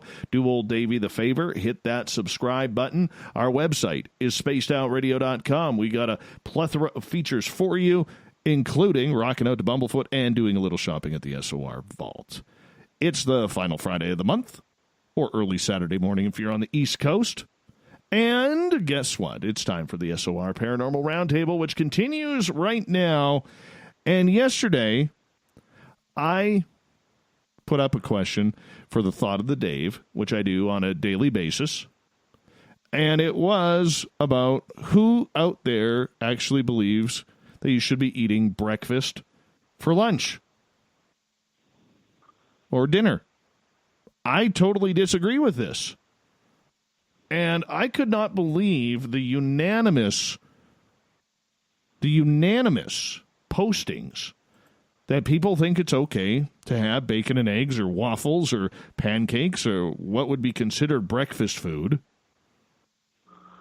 All right? What would be considered breakfast food for lunch or dinner? And apparently I'm in the minority, Lady Ann. I'm not liking this. Honestly, from what country? Some people have rice for breakfast. Food is just food. And, I mean, you should look it up and see what people eat around the world for breakfast. And when it comes to bacon and eggs, I think it's great for dinner. Disgusting. I heard that sigh. Huh. Disgusting. How about you, Richie G? We're not in college anymore. We're not in college anymore. We just don't eat certain things except maybe pizza and bacon. Those are the two staples that could be put on anything. Well, the thing is, I used to feel like you only have eggs in the morning, steak and the hard stuff at night, and whatever after in between. But when I worked the third shift, I remember waking up at 7 at night and having eggs, and I'm like, oh my God, it's dark out. And then, and you just don't care. And now I eat whatever I want, whenever I want. If I want a corn dog for breakfast, that's what I'm having. If I want to have... Straight. Absolutely, man. So what does it matter as long as you're eating and getting the caloric intake you need to survive? And I'm happy when I'm happy, and that's when I'm eating. And I love eating, and I say eat what you want when you want. Dave, you're in the minority. Next person. Oh, you're terrible. Cable guy Matt, by the way, says no pasta for breakfast. Well, why not? Why not? Oh, yeah. You're eating eggs for lunch and dinner, right? Now, hold on. Now, there is a caveat to this, okay? So, for instance, if you're working the night shift, or you got one of them, like a lot of police officers and firefighters, they'll work a 7 p.m. to 7 a.m. So, I mean, if they sleep until like 5 o'clock and then get up, well, that's technically their breakfast. So they can eat eggs. I'm okay with that. That works for me. Okay, but if you've been up since like 7 o'clock in the morning or 8 o'clock in the morning or 6, and then for dinner, you're like, oh, well, I'm going to have some eggs, bacon, hash browns, and toast for dinner. No, that's breakfast. You can't have a double breakfast. It's ridiculous. Ridiculous. I once Change had it up. breakfast for a whole week, Dave. That's a good man. You know, hash browns, you mix it up. Sorry. I don't even know where to go with this. Well, how come? Have you ever tried it, Dave? I didn't like it. Didn't like it. It felt odd. It felt awkward. That's exciting, though, isn't it? You're doing something that's exciting. out of routine. My gosh. You didn't die. No, but it's not right. It's not correct. All Who right. makes It's like these rules? It's like letting children play soccer. There are certain things that shouldn't happen on this planet. Wow. Jeez, I don't know. Pullen, your thoughts? Rich is completely correct Thank you. in everything he said. I agree. Next. Amen. Bowden? You can eat what you want when you want. Yep. To each his own. Yeah, no. That whole breakfast for dinner thing is not going to happen. Steak and eggs is one thing for breakfast, but no, I'm not doing that anymore. Anymore? What happened? Thank you. I'll do the steak Thank and eggs, you. but I'm not doing it for dinner. Thank you. Thank It's you. all When in the, the mind. when the apocalypse happens and we're forced to feed off of wild game, I want to see how many of you are eating deer and porcupine and rats and birds for breakfast instead of eggs. I want to see that. What? Yeah. Yeah, I want to see Wait, that. Okay. You city folk. Well, let me know when the apocalypse happens. We'll do that. So. Yeah, exactly. All right, gentlemen and lady, let us move on here. We have seen a lot, a very slow start to the whole phenomena of the paranormal here in 2020. And obviously everything is at a complete halt and standstill right now with everything. But I got a question for you in regards to ghost hunting. And Ann, we'll start with you on this one. Do you think the spirits know when something is happening on our side, like what we're going through right now? I do. I do believe it. I think that everything is connected and that there is a shared knowing about the world and even in our own lives with our passed on relatives and, of course. So you think that they know what we're going through right now? I do. Without a doubt. Go into detail. Fill me in. It's hard. It's more like speaking from my own personal stuff that I've been going through with, like, my grandfather. He passed away in 2011, and I still feel him around a lot. There's a lot of different things that point to that he's still around. And based off of feeling, this is no research or anything solid, but based off of feeling, I know that he knows what our family is faced with in regards to all of this. And I can feel him there lending support. So if that's my experience, then who's to say that it's not that way on a grander scale? Good answer. Brian, how about you, man? Do you think those on the other side are taking some time off so that way they could give us a break for what we're going through right now? Kind of, sort of, because I've had an experience where decades after my grandfather passed away, I had a dream of my grandfather. I was well aware, like, this is a dream. And I said, "Grandpa, you're dead." And he goes, "Yes, I know, honey." And then he went into the fact that he was worried about my mother. So I was having a conversation with him in a dream, what I thought was a dream, but he was spot on because my mother had a heart attack about a week and a half later. I don't know if that's a premonition or if I was actually talking to my grandfather, but it looked like him. I felt the beard and the whole thing. I think spirits are, just because you pass away in your physical form doesn't mean that you're gone. Energy is energy. I just think you just move into a different realm, and you do have the ability to help, support, affect the physical earth that we have right now. So, yeah, I think that they're very much aware of it, and some of them are helping and some of them are laughing. Very cool. Little Richie G, how about you, man? What about? I was in the chat room. What do you want? I'm just kidding. Exit bacon. This is why we love Little Richie G around here. He beats to his own drummer. Well, do you think that, considering that nobody can really go out and ghost hunt right now, well, at least in a lot of communities you cannot because of the lockdown that's going on. Do you think the ghosts realize this? Do you think that they're actually like, woohoo, I'm at Waverly Hills and there's not a single ghost hunter bugging me today to turn their bloody flashlight on? I know if I was a ghost at one of those popular places, Rich, I'd be happy that there was no people around. I know what a world would be like without Zach Bagans in your home, Man, it's beautiful. Oh, man. They must be dancing at it doesn't matter, everywhere. No, I think you're right. I think that's interesting. I never thought of that.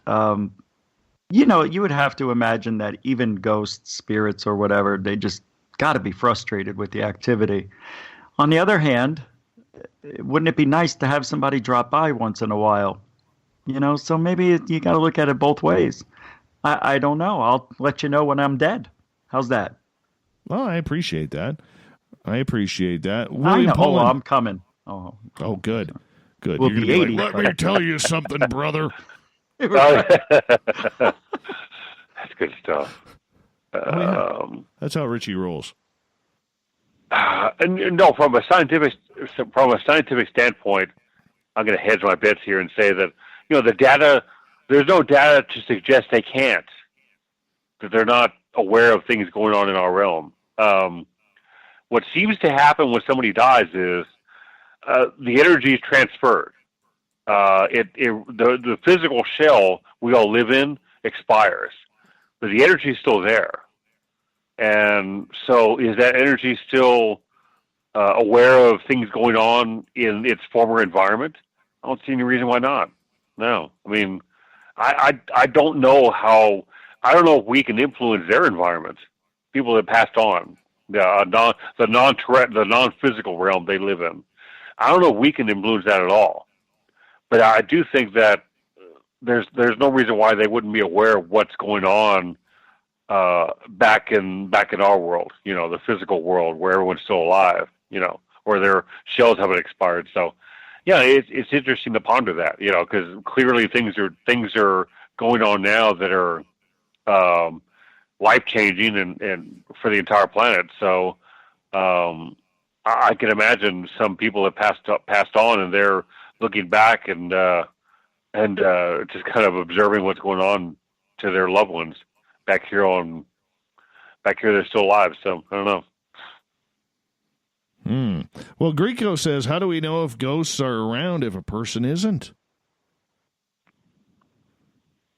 Do they reclaim their territory? We don't. I don't know. Do they reclaim their territories? That's an interesting thought. We don't know. Huh.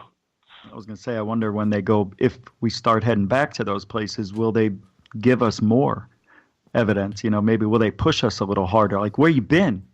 Or in our faces. Richie, I can answer that a little bit. When we had our forest fires up here and our community was evacuated for 15 days in 2017, that first ghost tour that we did at the museum after the forest fires, it is still to this day the most active night we have ever had. Wow. Ever had. That's cool. Photographs were being taken. We got, that famous photograph that I have of the guy on the stairway of the barn? That was taken that night. And it was just absolutely hopping where everybody was having insane type of paranormal sightings and experiences with their cameras, with their eyes, people being touched, hair being tugged. I mean, it was like a regular rave at a Vegas nightclub. You know what I'm saying? It was awesome. I'm sorry. I didn't mean to No, go ahead. interrupt. I was going to say, did you go into that investigation or to that night knowing that it might be more active, or did you realize No. it like, wow, I can't believe how active it was? Was it because we weren't here? That's the only thing that we have been able to solve, is that we believe that it happened because it was almost like they were excited to see us and to perform again. So now you have to see if that holds up. We will soon see. I mean, good do stuff. we actually do a tour this year? I don't know. A few of the old cronies on the board seem to be bitching and complaining that we raise money for them. Okay. Yeah. So I don't know what we're going to be doing, but it's up to, I don't really care. It's up to them. Up to them. But nonetheless, I mean, that answers the question a little bit. But, I mean, you got to think that a lot of these ghosts, I mean, because you look at wild animals, Brian, you look at wild animals. There are wild animals now moving into territories where they haven't been seen in years. And they are moving in fast. And it's amazing how when you take people off the streets, how all of a sudden, how quickly Mother Nature actually starts to reclaim what is hers. Have you seen this? Mother Nature doesn't.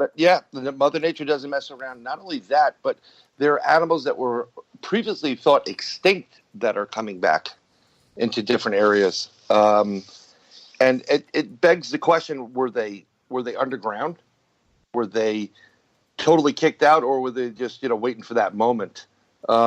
It's pretty bizarre how quickly woods get reclaimed, foliage, animals. It just comes right back. We've seen this right now. Look at the canals in Venice. Look at less pollution in Los Angeles. I mean, it's just insane how quickly we can heal, and how quickly the animals were like, "Yeah, the hell with you guys. We're moving back in." Boom, and they move back in. Yeah. Pretty interesting. I know in my area, they have already given out a warning for bears and cougars. Because during the forest fires a couple of years ago, it was within 3 or 4 days, and now granted that was in summertime, but it was within 3 or 4 days when the police and all the special ops crews and the firefighters and everything were noticing bears and cougars all over the place, and foxes and moose and deer, everything, which is really kind of cool. I remember my neighbor Tony telling me, because he was on the firefighting crew, he was telling me that right behind my house, because right behind my house I have a green belt and then I have a community hall. And right behind my house, or in between my house and the community hall, there's this thatchet of trees and everything. And a cougar mama actually made and gave birth to her babies in there while we were gone. And it's like, oh, great. Like, I hope she doesn't stay. You know what I'm saying? Because they would hear the kittens, and they would hear the mama at night and during the day while they were standing outside. They're like, he's like, "Hey, Dave, you got some new neighbors hanging on out right behind your house." And I'm like, great. Wonderful. But yeah, surprise. They've put the warning up here for wild animals and for people to watch their children if they allow their children to go play in their yard, like on the trampoline or something like that. And it's happening, man. And it's actually, I think it's kind of cool to see, Ann. Ann? It's cool until you come up on a cougar. Yes. That's not that cool. And it's different for if you have young kids and that type of stuff. We're getting a lot of mountain lions coming back into more residential areas than ever before. And people don't know how to handle it. There's also the idiot factor of people that think they could, because they're protected by whatever they believe in, that the animal's not going to attack. I mean, an animal's an animal. You got that right. But yeah, that's big especially fear. Coming out of hibernation. Exactly. Yeah. William, what's your thoughts? I lost a train of thought with all the animals. Humans have encroached into natural environments since we first evolved. So the idea that, with this COVID-19 thing going on and certain things have changed as of late, even before this COVID-19 issue came up, we were seeing more and more reports of cougars and bears and large mammals encroaching back into environments they once owned. And part of that is environmental stress. Humans have been destroying natural habitats for a while. So animals are going to go where they think they can find food and water and shelter. If that happens to be in a forest, that's fine. If it happens to be in a residential area, that's fine too. They're trying to survive, just like you and I are. So it's an interesting dynamic going that direction. And Brian's right. As of late, there's been some confirmed reports of species that were previously thought gone extinct. They've been found to have reappeared, or they've been rediscovered. So it turns out they didn't go extinct. They were simply in environments we hadn't had access to it. Now those species are reestablishing their numbers and branching out. So we're witness to them, whereas before we thought they were extinct. So it's an interesting dynamic as to what's going on. So we'll see as this COVID-19 issue progresses. As time moves forward this year and the years to come, it'll be interesting to see how often human-animal interactions that weren't happening, say, 10 years ago, how often are going to happen now? How much more often are we going to see cougars in neighborhoods and bear interactions with people, and how many more species that we thought were extinct will be rediscovered? So, interesting. Anne, are you still with us? I am. I'm here. What's your thoughts? I love it. I'm glad that the earth is healing. And, I mean, me personally, I live kind of in a very small town out in the boonies. So, I mean, we always have cougar warnings and sightings all over here. So that hasn't increased or decreased or anything. Basically staying the same. But, yeah, I think right now, as upsetting as the situation is, it's allowing for a lot of healing, and that's important. We needed this. Richie, have you seen any wild animals running around? Any coyote versus roadrunner sightings? I have, actually, but that's because the environment where I live, they keep building up, so they're pushing the desert coyote into our homes. They come in through the gates, gated community, and you can see them leaving with somebody's cat, so it's pretty sad. But they got to eat, and they use all the drainage ditches and the little tunnels under the roads, and they live in there. They bring all their food out, and it's amazing to watch. So, yeah, we see it here. Been for years. Well, at least the coyotes are winning on the streets, because they sure as hell aren't winning on the ice down there. That's for sure. Yes, coyotes have done actually very well, believe it or not, better than any Canadian team. The javelina are really coming down in droves. They're what? Javelina. What are javelina? Javelina. There was a family of 15 that my parents took pictures of where they live. Yeah. I know. Okay, hold on. I got to Google what javelina are. Rich Giordano, William Pullen, Brian Bowden, and Lady Ann joining us for the Roundtable. Hour 3 is next on Spaced Out Radio.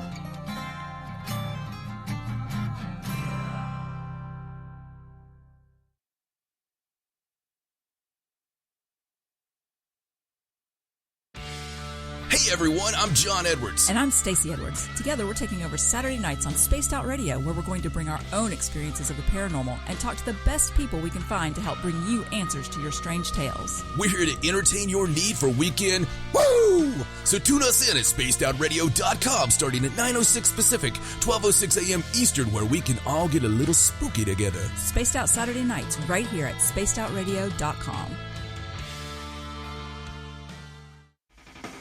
The party is always on at the Moose Vancouver.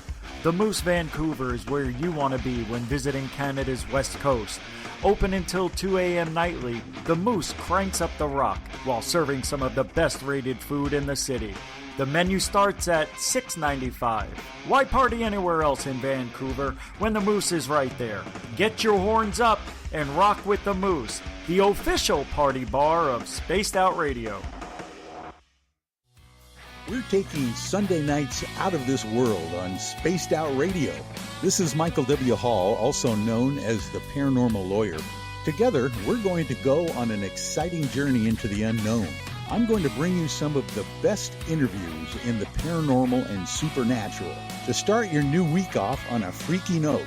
So tune in to Spaced Out Sundays with me, Michael W. Hall, only on spacedoutradio.com. For the price of 1 cup of coffee a month, you can become an SOR Space Traveler.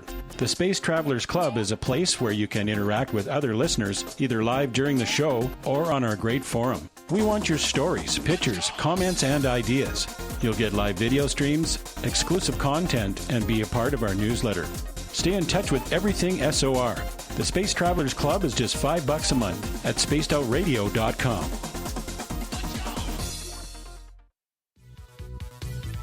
Hello, Space Travelers. It's me again, Carl.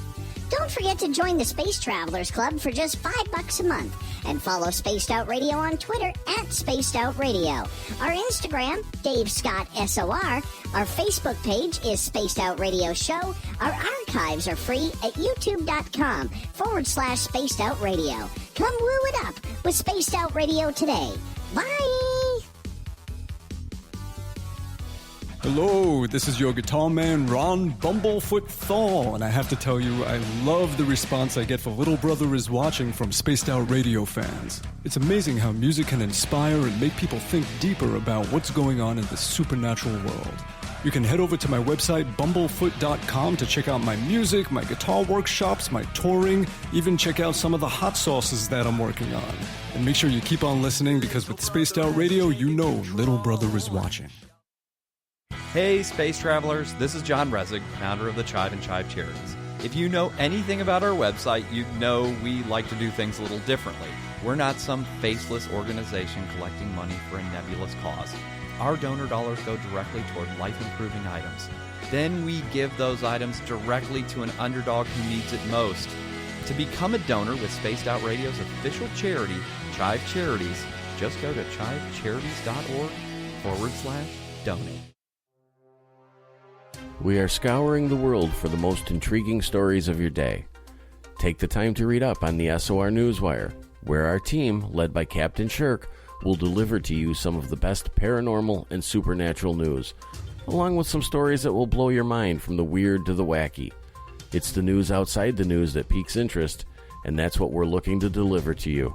The SOR Newswire, only at spacedoutradio.com. We're adding to the entertainment online for Spaced Out Radio.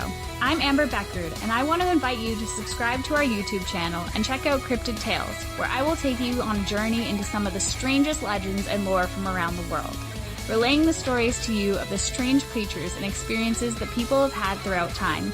You can find Cryptid Tales at youtube.com/Spaced Out Radio. And while you're there, don't forget to check out our free archives and leave a comment. See you there.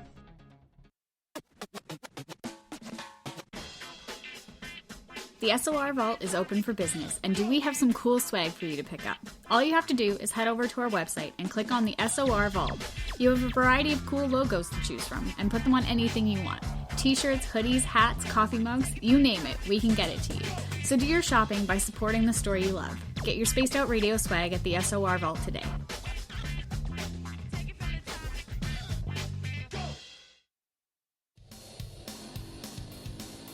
We all know on Spaced Out Radio we love a good beard and mustache, so why not take care of your facial hair with Mighty Moose Beard Oil? Made in Canada, we're taking care of beards and stashes around the world. We use 100% natural ingredients with our oils and balms to make your whiskers feel silky smooth. Use promo code SOR2019 at mightymoosebeard.com today.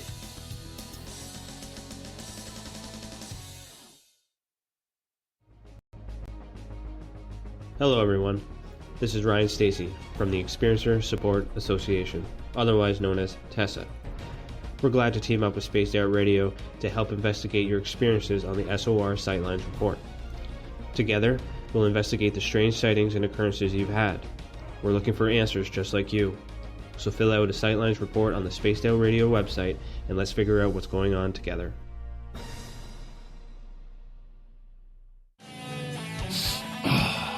I'm feeling a little spicy tonight. What to do? What to do? Why not get Bumblefuck? 4 million Scoville units of pure hard rock. Bumblefoot hot sauces come in 3 flavors. The burning Bumble. Tone it down a bit with Bumblicious and throw the sauce on everything. Spice it up. Bumble me, baby. Bumblefoot hot sauce. Get it today at kajans.com. So, you love talk radio? Then you'll love TalkStreamLive.com. TalkStream Live is always on, 24/7 with the best streaming talk shows. Find your favorite talkers and discover some new ones. It's free, readily available online or on mobile with any smartphone or tablet. Finding your favorite talk shows all in one place has gotten a whole lot easier. Just go to TalkStreamLive.com. Be sure to download the free apps from Google Play or the iTunes App Store.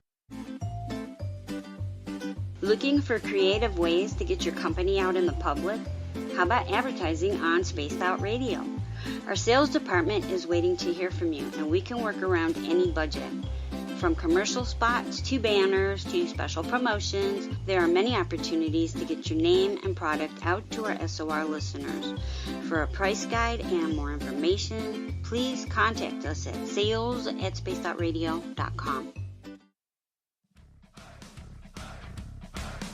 Would you like to connect with us? Head to spacedoutradio.com for all your latest show info. Now, back to Dave Scott and SOR. Third and final hour is underway tonight on Spaced Out Radio. I am your host, Dave Scott. Thank you so much for joining us. We really appreciate your time. Hello to everyone listening in on our terrestrial affiliates and on the digital side on Revolution Radio. Remember, you can check out all of our archives for free at youtube.com/Spaced Out Radio. Just do old Davey the favor, hit that subscribe button. The Desert Clam has set the password for tonight in the SOR Space Travelers Club. Ornithopter.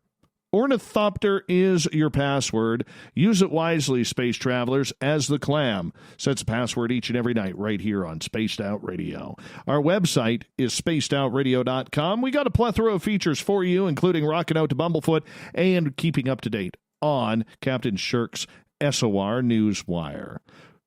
We got the Paranormal Roundtable happening right now. It happens every final Friday of the month, and this is why we bring in the creative crew that we do from Goof On Radio. We got Rich Giordano. We have William Pullen, our resident UFO historian from KPNL-DB. We have Lady Ann as well. Along the lines of podcasting, you hear this guy in about 186 shows that he does. Brian Bowden, really appreciate you guys taking the time to come on in and hang out with us. We're going to get to the rest of your questions here because I know the panel has questions left over, and we're going to get to those in a minute. But I want to get to this one here because this is something that, ever since we've kind of been locked down, social media has been in a frenzy. We're seeing all of a sudden an increase in all these CGI videos and people say, can you believe this is happening in Italy? In the meantime, on the next scroll you go down and it's the same video, but it's happening in Singapore. We're seeing all of this crap, and I've started eliminating people from my social media because of the silliness of it all. I don't need to see that on my timeline, and I'm a firm believer that if you can't tell that it's not real, you shouldn't post it. It needs to go away. All right. And it hurts the entire field of ufology. Rich, I want to start with you on this one because I know you're passionate about this kind of stuff. All right. What do you think of all of a sudden, because we're in this pandemic, that all of a sudden there's this increase of fake UFO videos that is making the rounds again? Increase? It hasn't changed. It's always been this bad. I don't mind debunking. Excuse me, I think I swallowed a fly. No, it was an orb. Never mind. Dots? Was it dots? No, it was an actual spirit orb that has now taken over me. Okay. What I want to say to you is this, that honestly, there has not been that much of an uptick in the fake stuff. I think that there's not that much real investigating going on. Nobody's doing anything. So I think this is really all we have to go by. Capiche? Wow. Well, I don't know what you want from me. I don't think there's an uptick. I think it's been awful for the last 15 years since YouTube came out. 10 years ago, we used to get sightings. Oh, my God, it was awful, just all the time. Like 3, 4, 5 new videos a day from all over. Now I don't see that many. Really, I don't. I think it's dropped way down because people have figured out how they can tell what's real and what isn't. And these videos just don't go viral anymore. I'm surprised that you're saying that. Now, and let me tell you why. All right. I have eliminated and pulled myself out lately. In the last 5 days, I have pulled myself out of about 30 groups, and I've eliminated about 35, 40 people from my Facebook because they are posting these CGI videos all of a sudden. And I have seen it's the same video. I agree with you. It's nothing new. It's the same videos. But the fact that they're going around like, oh my God, have you seen this over Singapore? Have you seen this over Kalamazoo? I can't believe this is happening right now, and the media isn't reporting on it. How, of course they're not going to report on it. They don't believe in this stuff. And it's just, to me, it all goes along with the nonsensical hype of toilet paper. All right? That's what I'm seeing. And I think that's a mistake that you're backing out of all that because you have to stay sharp. And if you remove yourself from that stuff, then you're missing out on new CGI technology that might be being used or, just a pattern. And you can see a lot of the same people making the same videos, over and over again, just from different countries. But it's usually the same 5 people. They just change their name. You can tell. It's kind of an interesting thing. It's like there's 1 or 2 guys in the United States who constantly change their name, make a channel, put up a fake video, and see if it goes viral. That's just to get monetized and make more fake videos. If it doesn't get that monetization quickly, they don't do anything and start over. It's a trend we've been seeing the last 5 years since you can make money on YouTube. See, that's why I have you. You have to just see how many videos they have, see if they're duplicates, mirrored. Just it's interesting. Yeah, it's an interesting time. We're in a transition, right? So we're in a transition from CGI to reality. They're going to make them so good we can't tell if they're real or fake anymore. That's what scares me. Brian, what's your thoughts? Have you seen an increase? I think people are just so bored that you got a whole bunch of people now that are finally figuring out what Facebook is or whatever and signing up for it because apparently that's what they've got free time. And they're digging through all these things and like, did you see this? Did you see that? But the scary part is what you just mentioned before was the fact that we're going to get to a point where people won't know if it's real or fake because they're getting better at it. But yeah, no, I see them all the time. I have a group, UFO Roundtable, and people post stuff about it's not only just UFOs. It's like angels falling from the sky. I mean, it's everything you can even think of, and you just shake your head like people are that gullible, or how are they? How can you not realize it's fake? I mean, some of it's really bad. But I agree. Don't pull yourself out of too many groups. You got to know who the idiots are, and who the people that are the ones that are passing off the fake stuff or trying to. This way, when you come across them again, you can put them to task, for what they've done. But it's just a joke. Ann, are you liking all these CGI videos that are going on? I have to be honest with you. I haven't seen not one. I am not somebody who...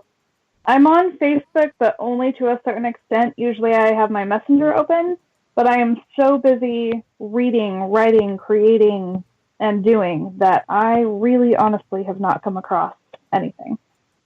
Wow. Well, William Pullen, you got the final say on this one. Most of my stuff I do on Facebook or Instagram, the vast majority Facebook, and I rarely look through my feed. I write something on my blog page, write a report on my group, and then I'm out. But with all this COVID-19 stuff going on, I wanted to see what kind of reaction was going on in my feed, and I have seen an uptick. I have seen an uptick in unsolicited links, random information, fake news, misinformation, disinformation, unverified content thrown out there, with it seemingly not even an effort to confirm its validity at all. It's very disheartening because people don't process information correctly. They throw caution to the wind. They see a link and they assume, oh, this must be valid, when it may not be. It's yet to be confirmed, or it's clearly fake news or what have you. The whole fake news misinformation problem has been prevalent in the political world for a long time, for the left and the right. That bled into the UFO topic. And now with this COVID-19 stuff going on, I think there has been an uptick in that. And it's a horrible situation. I'm going to lump everything together. As UFO paranormal investigators, we have a hard enough time trying to find valid data and evidence to examine in an effort to find some answers. That's hard enough to do without having to swim against the tide of fake news, without having to debunk and spend time debunking misinformation. It makes it even harder. And when somebody shares that kind of content, when they blindly share a link or post a story on their Facebook page or group or what have you, that's clearly fake, or they don't bother to check if it is or not, they, in effect, have become a misinformation agent. They're misinforming the public. So there's no need for a Richard Doty anymore. We do it to ourselves. It's a horrible situation, Dave. And I agree with you. There has been an uptick in it. And I've done the same thing. I've unfriended over 200 people on my Facebook personal account and left several groups because they're just spreading misinformation, and that's, at the very least, that's professionally sloppy. It's horrible. All right, let's get to the panel's questions tonight. Anne, let's get to your question. What do you want us to think about?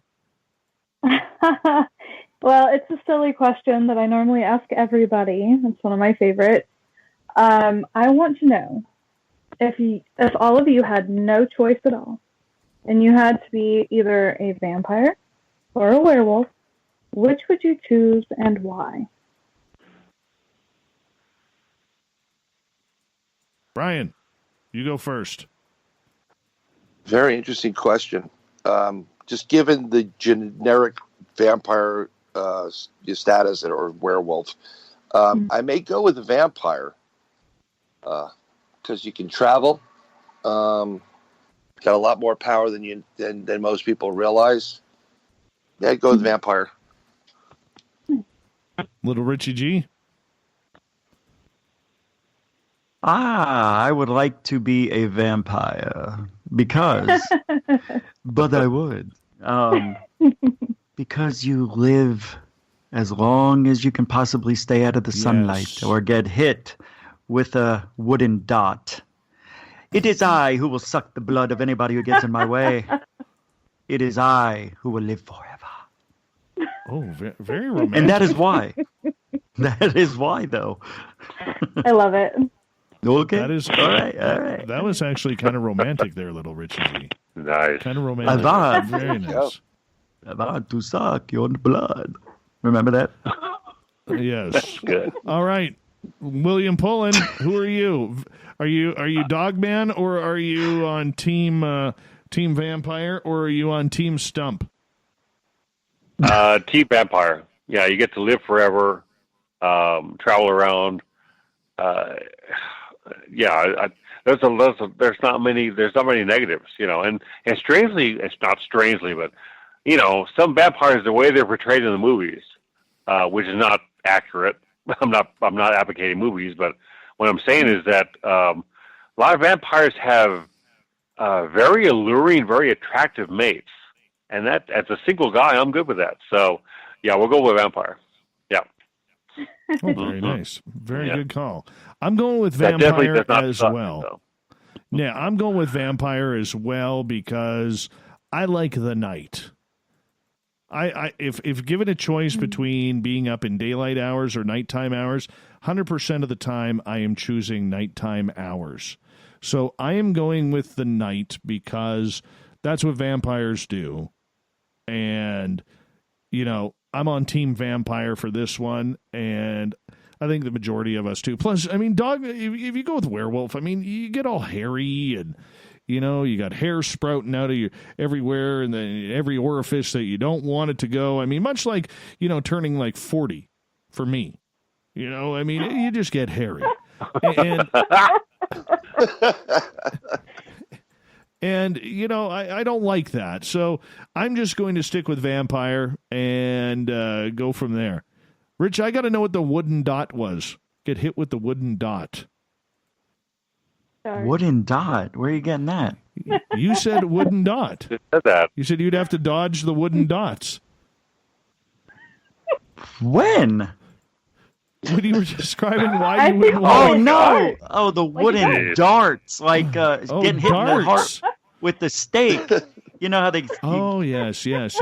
Drive a stake, wooden darts. All right. It's my accent, dots. Hey.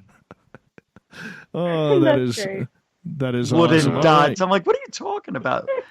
Oh, that's funny. We got about 7 minutes to go before we get to the break at the bottom of the hour. The SOR Paranormal Roundtable continues. Little Richie G, let's get to your question. Huh? Oh, we talked about it already. It was already used, but I have another one, I guess, at the ready if you need.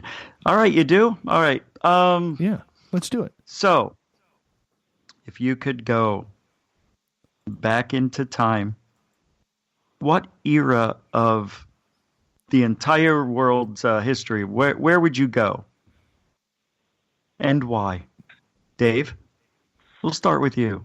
If I could go all Greta Thunberg and travel back in time, all right, and then jump forward. I don't want to go way back when, okay, because I kind of like amenities like the toilet, okay, sinks, showers. Not that I'm a priss or anything like that, but I wouldn't want to go like caveman or dinosaur days or anything like that. This is what I want to do to keep the woo up. I want to go back in time about 65 years to see whether or not President Eisenhower actually signed that deal with aliens out in California. The Greada Treaty. I want to know if that actually got signed. Trading humans for technology. I want to know. I'm curious. I want to believe that story. So I only need to go back like 65 years because in that 65 years, that would also include some of these alleged technologies that we got from the aliens, like fiber optics, microwaves, you know, the person who designed the ugly Toyota Prius, you know he was born around then sometime.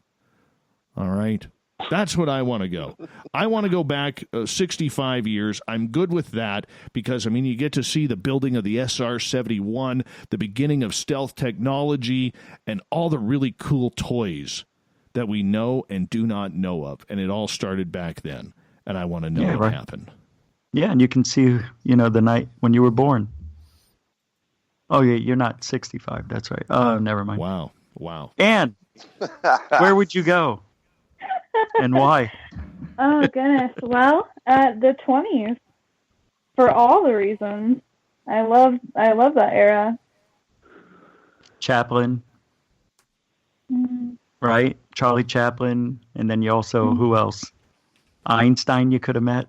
That would have been cool. Right? Oh, wow. That would have been great. But why? That would be interesting. Give me one reason why. I don't know. You know, I grew up with my grandparents, and they told a lot of stories about how it was back then. So, you know, like I would love to see my grandpa. One of the things that he always said was he'd take the little girl's hair and he'd dip it in the inkwell. And I think it'd be fun to know my family back then and actually get to see and participate in the stories that were told. You're an old soul, aren't you? I've been told that. Yes, you are. All right. Dave, I'm sorry. Go ahead. No, you go right ahead. I'm enjoying this. I'm catching up. Who do we have left? You got Mr. 268 podcasts, Brian Bowden. Podcast. You have the Flying Scotsman, William Pullen. Irish. Mr. Podcast Man, same question. Where did you go and why? Mr. Brian? Podcast Man, Brian. It's Brian, yeah. Yes, I'm here. I was just thinking because there's a couple of different spots that I'd like to be in. But I'm thinking I want to be in the era of where I guess the knights would be. That whole Richard and knights that are traveling around and doing the good for the people. I think it'd be pretty interesting to see how real people dealt with problems that we don't deal with at this point. Although when you mentioned that you wanted to shower in the bathroom, Dave, that was very important too. So that would have been a little tough. But yeah, I'd probably go back to a little bit of the Middle Ages. Wow, man, that would be disease-ridden, famine-based. Oh yeah. Right? Yeah, Much like Earth it would today. be an interesting trip, kind of like right now. But yeah. kind of like it right now. But there's a lot of questions that come from that period. If you're investigating some of the strange stuff that takes place, like what's the purpose of Stonehenge and what have you, and maybe you can bear witness to why they had things or what they had. Mr. Pullen, pull me out of this nightmare. Give me the answer I'm looking for, will you? I want to go back to the Roswell Army Airfield in July of 47. Jesus, Mary and Joseph, what kind of answers are these? Unbelievable. Well, we don't know that what crashed at Roswell was extraterrestrial. No, we don't I love know. it. But why not go back to the Egyptian, the Roman days? Check that stuff out. That's what I Because they're not interested in it. Okay. Yeah. Oh, no. well, I want shame definitive on answers. me. Yeah. Yeah. Shame on. I want definitive answers. I want to be able to go out to the debris field. I want to see what they actually recovered. Not what we've been told, but what did they recover? So I'd have those answers, and then in that whole area, you'd have from that time frame, you'd be able to examine a lot of other cases that we strongly believe was extraterrestrial, but without a piece of the craft, we can't prove the case. There's still a little question mark there. So that whole time frame, there was so much going on. The CIA was established, National Security Act was passed, Roswell occurred, and the whole launching of Project Saucer to Project Grunge, Project Blue Book. It was a very active era in UFO history. I would love to be back there and be part of it and actually know what's going on. Actually, as opposed a to great theorizing it. Yeah, that's a really good answer. And on that note, I'm going to get you guys to hold on. And Richie G, we got to find out where you would want to go. Oh. We definitely need to find that out. When we come back from break here on Spaced Out Radio, only 30 minutes to go on the SOR Paranormal Roundtable. And don't forget, it is Friday night. So if you're in YouTube, hang out. If you're not in YouTube, you want to go there after the show. We're going to continue with the after party live on YouTube.com/Spaced Out Radio. More of the Roundtable coming up after this.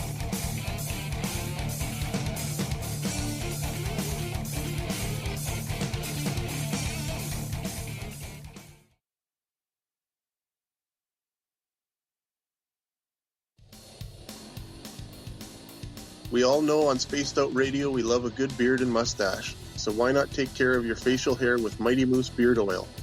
Made in Canada, we're taking care of beards and stashes around the world. We use 100% natural ingredients with our oils and balms to make your whiskers feel silky smooth. Use promo code SOR2019 at MightyMooseBeard.com today.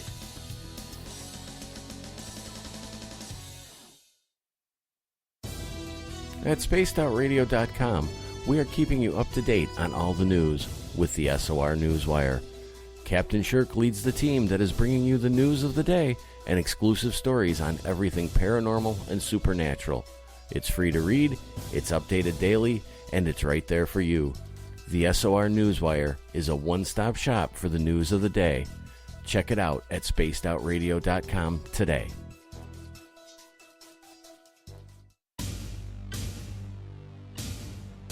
You wanted new SOR gear, and now you can have it. The SOR Vault is fully stocked with t-shirts, hats, hoodies, mugs, and everything in between with great logos for you to choose from. So head on over to spacedoutradio.com, click on the SOR Vault, and go shopping. Pricing is quite affordable, and you can look good representing your favorite show.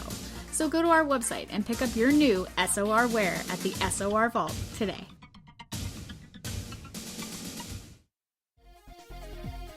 Hello, space travelers. It's me again, Carl.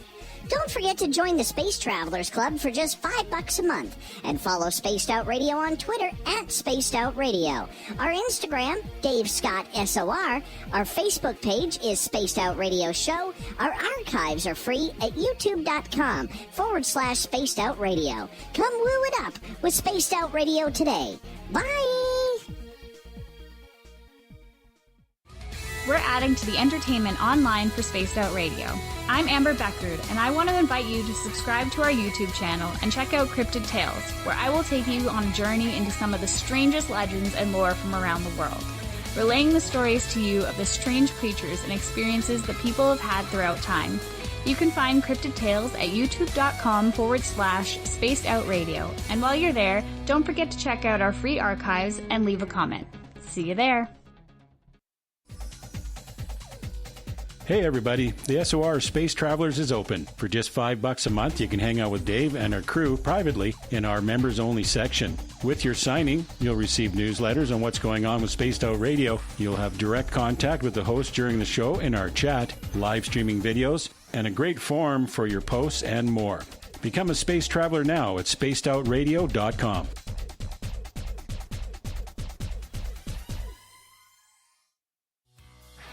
Hi there, this is the paranormal lawyer Michael W. Hall. I'd like to invite you to listen in each Sunday night where we're going to open up your eyes to everything strange and paranormal. I will be hosting some great guests with topics that affect us all, such as UFOs, ghosts, and everything paranormal.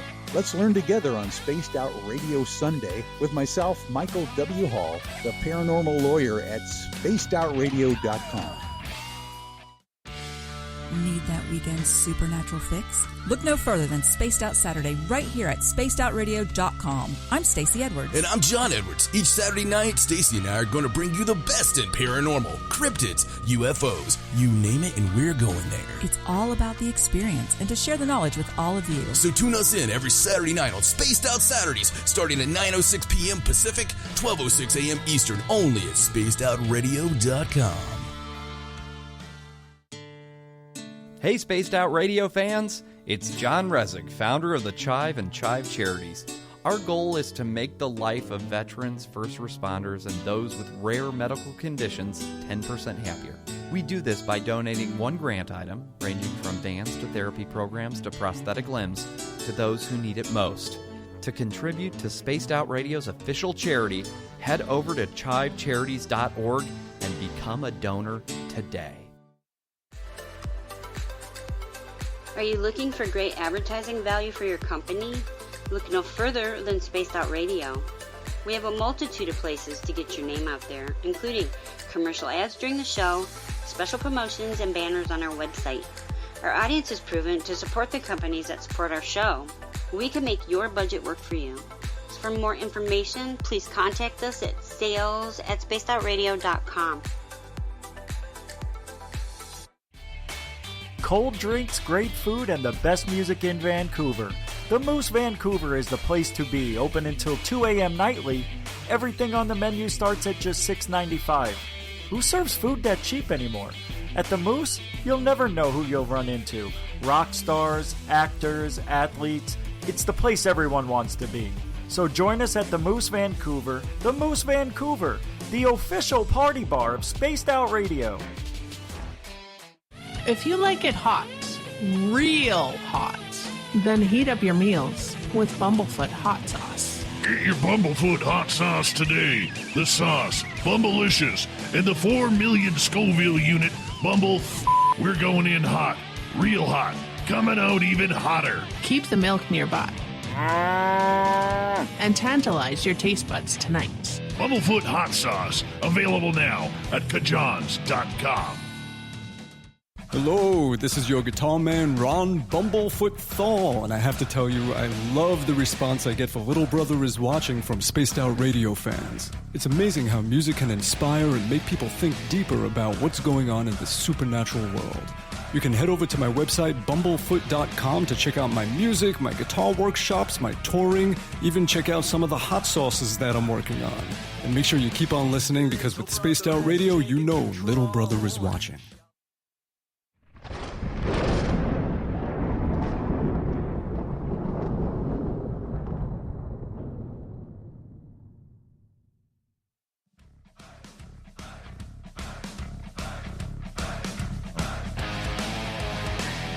We passed the halfway point of space. Halfway point? We rounded third. We're heading for home tonight on Spaced Out Radio. I am your host, Dave Scott, sitting in the captain's chair of SOR headquarters. Thank you so much for joining us. Appreciate you all tuning on in. Remember, if you've missed most of this show or others, you can check out our free archives at youtube.com/Spaced Out Radio. Do old Davey the favor, hit that subscribe button. Our website is spacedoutradio.com, where we have a plethora of features for you, including rocking out to Bumblefoot and reading up on Captain Shirk's SOR Newswire. Yeah. We introduce for the final time tonight our panel on the SOR Paranormal Roundtable, which happens the final Friday of every month, where we bring in, from Goof On Radio, little Richie G, that we call him around here, Richard Giordano, from KPNL Digital Broadcasting. We have Lady Ann. We have Brian Bowden from No Boo But Me podcast. Great podcast. He also hangs out with the Crypto Guru quite a bit. And UFO historian William Pullen. That is your panel for tonight.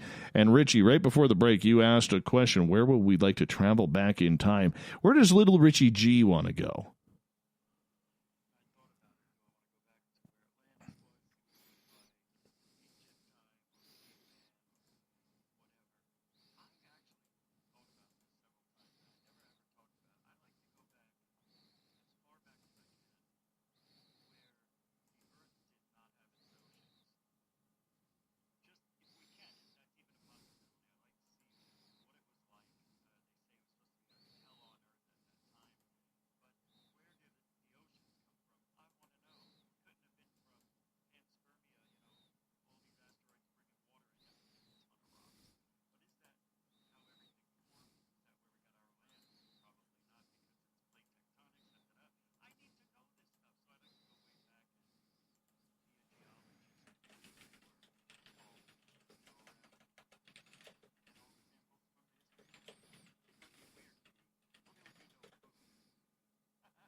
Well, yeah, I don't know. I was trying to think of something nobody else thought of. But that would be interesting, though, because I'd like to know, before the dinosaurs, you know, when there was all of the landmass was supposedly one landmass. It's weird. I know it doesn't make sense. You're not going to get much science out of it, I guess, but I guess you could if you could survive. Oh, you get a ton of science out of it. Oh, yeah. It would be all science. Yeah. But there wouldn't be any people, you know, probably no trees. If there's no ocean, there's no... yeah, I'd just like to know. I would like to know how that started, how it got kick-started. It's very strange. Yeah. Earth is so rare. I don't think people realize it. That's why people think there are no aliens out there. It's just that's how rare and weird our planet is. For us, anyway. I don't think we can find another planet like ours. It's got to be out there, you would think, right? Little Richie G from don't they Pangea. have like one of the Pangea, yeah. What is that? Yeah. What about one of the moons from supercontinent? From where? Yeah, Jupiter has a couple of moons that are very similar to Earth's, very similar to Earth in general. I mean, it's I've got the exact one, but no, it's well, Europa has water. Europa has water, but there was another one that just recently was they were talking about for the most part, and I just got to find out which one of the names are. I mean, have been using my astronomy for a long time. Kids don't ask about that. Pretty much ask if I can have an iPhone. What they do with it, I don't know. But one of them it looks almost exactly like Earth. Wow. I want to go back. I want to go back to a time, and I just thought about this. I want to go back to a time not so long ago when we were able to play hide and go seek outside at night with our friends. Oh, I remember that. Damn it! That was so it's good. Ganymede, by the way. What's that? Ganymede. Ganymede is the moon. Oh, right. Yeah, it looks really lot like Earth, but I'm liking that whole hide and go seek. I'm liking the fact where we used to be able to go outside and just hang out. Yeah. Without a care in the world. You used to build forts and climb trees. Yeah. Oh, yeah. Have you guys ever built a fort underground? Me and my friends did. It was pretty cool. No. Yes, we did. We had all wood and we...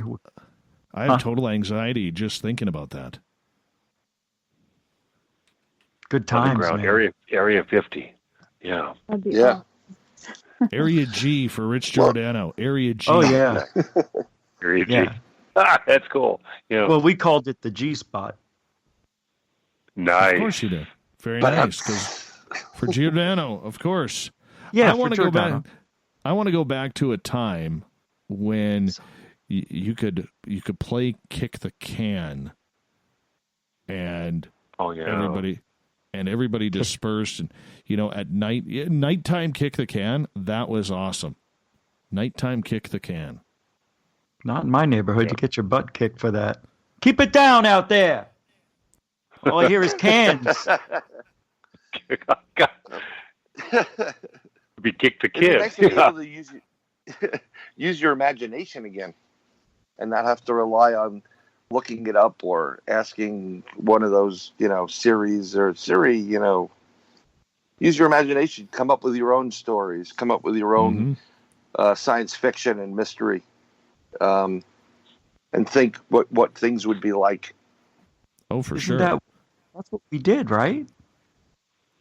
Yeah, sure. We actually, there was more originality back then. Today, it's just like no one has an original thought or an idea. They just rely on something that's maybe 10, 20 years old, and they'll, like Hollywood's been remaking the same crap for like a while now.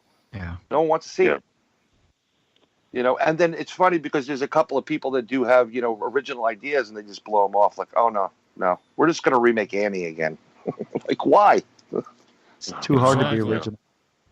Exactly. And every neighborhood had that one parent back then that would stand on their porch and blow a whistle. Yeah, thank God that wasn't my parents. My mother would always be like, David, time to come in, David. 5 more minutes, Mom. I'm just at the end of the driveway. Get inside. The prowlers are coming. Oh, that hurt my throat. But that's what I got. Oh, That's what I got. Subdivision. I'd like to go back to a time when we could have Roman candle fights. Oh, yeah. Oh, right. Yeah. Those hurt, but they were fun. I mean, we did a lot of stuff that was really, really stupid. Yeah, and it was beyond December. stupid. Whatever happened the day where you could drive around cruising, if you were a lady or in teenage years, you were cruising down the strip looking for girls if you're a guy, and the other way around, and whatever you were into, and then you see someone you didn't like, so what you did was you egged their car. Remember those good old days where you could egg a car and not have to worry about having somebody pull a gun on you or anything like that? I did have a guy pull a gun on me. Didn't never egg anybody, sorry. We used to have senior prank day at the high school here, and the entire town would be covered in toilet paper. Right. Maybe that's what's going to happen. We're going to cover the planet in toilet paper. Oh, yeah. There you go. And now today, people are praying about those days where, could somebody come toilet paper my house? Please, somebody come toilet. The dream of every homeowner right now across North America. Could someone please come toilet paper my house? Ding dong dog poop. Yeah. All right, let's get into it here. Let's get into it here, as we only got about 10 minutes to go here on the Paranormal Roundtable. And, or speaking of which, quickly here. You notice in children's playgrounds, there's no more merry-go-rounds or any of those that would make you absolutely sick. That's terrible. Yeah. Right. When's the last time you went to your kid's school or checked out a playground? There's never a merry-go-round anymore. That was the whole purpose of the fun. Was spinning it as fast as you could and then trying to jump off and grab your feet and trying not to puke at the same time, right? That's the gateway to fun. Exactly. Exactly. Today's kids will never know. Never know. All right. Let's talk cryptids here, as we got about 10 minutes left here on the SOR Paranormal Roundtable with Rich Giordano, William Pullen, Lady Ann, and Brian Bowden. Cryptids. I want to go back into the cryptid world for a second here, because the great debate out there for some is which cryptid will be proven first. Now, that is not extinct animals that would come back or that we'll find that are living again, but actual cryptids, Dogman, fairies, Bigfoot. You know what I'm saying? William, let's start with you. Oh, yeah. I would think Bigfoot. There's a lot of data that strongly suggests it's a real physical creature. And the geographical area it's sited in is pretty diverse. We're talking 2/3 of the United States and most of Canada. So that's a wide range. So the chances of you actually being able to prove definitively it exists go up because it's not exceedingly rare. It's not like you're trying to find what's extinct now, but it'd be like trying to find a dodo bird. There aren't any left. You can't find it. Bigfoot, it's such a wide range, it suggests that it's not that uncommon. Whether it's strictly physical or not, it seems like it's not inherently very rare. So I would think that Bigfoot would be the first cryptid that would be definitively proven to exist. I'll go with that. Anne, how about yourself? What do you think? Yeah, I mean, I'm going to have to go with Sasquatch as well. There's, a lot of research and a lot of stuff being done, and it seems more tangible than everything else. All right, let's go over to Little Richie G. Going to say Sasquatch, and I don't even remember the question. Well, the question was, which cryptid do you think has the best chance of being proven to exist? Oh, yeah, by far. Loch Ness Monster. I'm joking. It's Bigfoot. Oh, my gosh. It's awfully quiet. Of course it's Bigfoot. There's nothing else that compares to Bigfoot. You're never going to find, you're never going to get the real evidence, but that's the most we're going to get. That's as close as we're going to get as where we've already gotten. That's it. There's not enough trail cams. And that's the thing. Anytime there's a trail cam picture of Bigfoot, he's either too close or too blurry, too far to the right, too far to the left, too low, too high. It's never him bending down, looking into the lens like, I wonder what this thing does. You never see his face. It's always a hip bone or something like that. I'm like, all right, if they're not catching him on the trail cams, they're never going to catch him. What, they fly drones now? Drones with the infrared technology?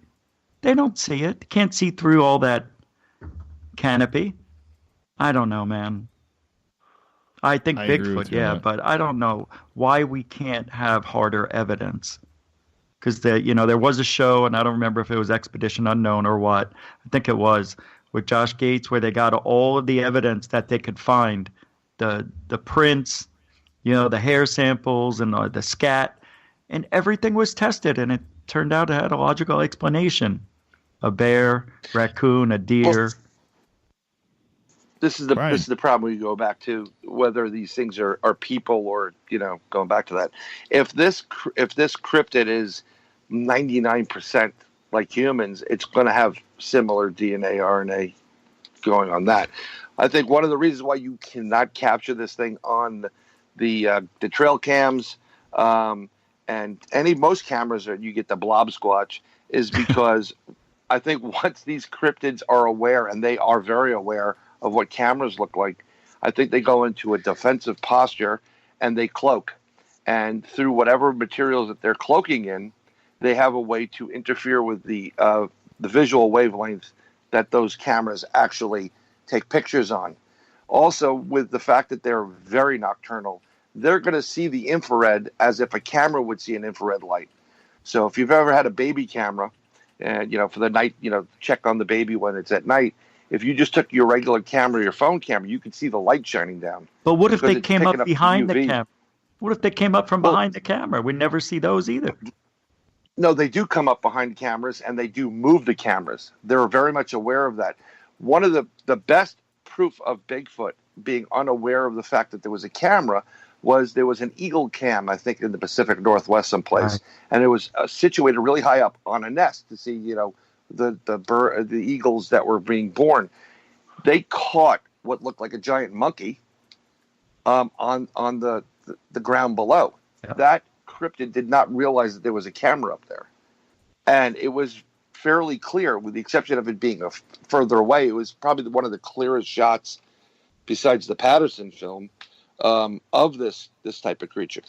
I mean, and I think they're definitely going to, of all of them, it'll be Bigfoot first, and it'll be one of the, and I believe there are different species of Bigfoot. It's not just the same Sasquatch, because the characteristics in different parts of the country, physical looks, are different. There's probably about several different types of Bigfoot out there. Sasquatch, Bigfoot. All right, I guess it's up to me. I'm going to go a little bit different here. I think we prove that as much as I believe in Bigfoot, because I've seen Bigfoot, I'm going something different.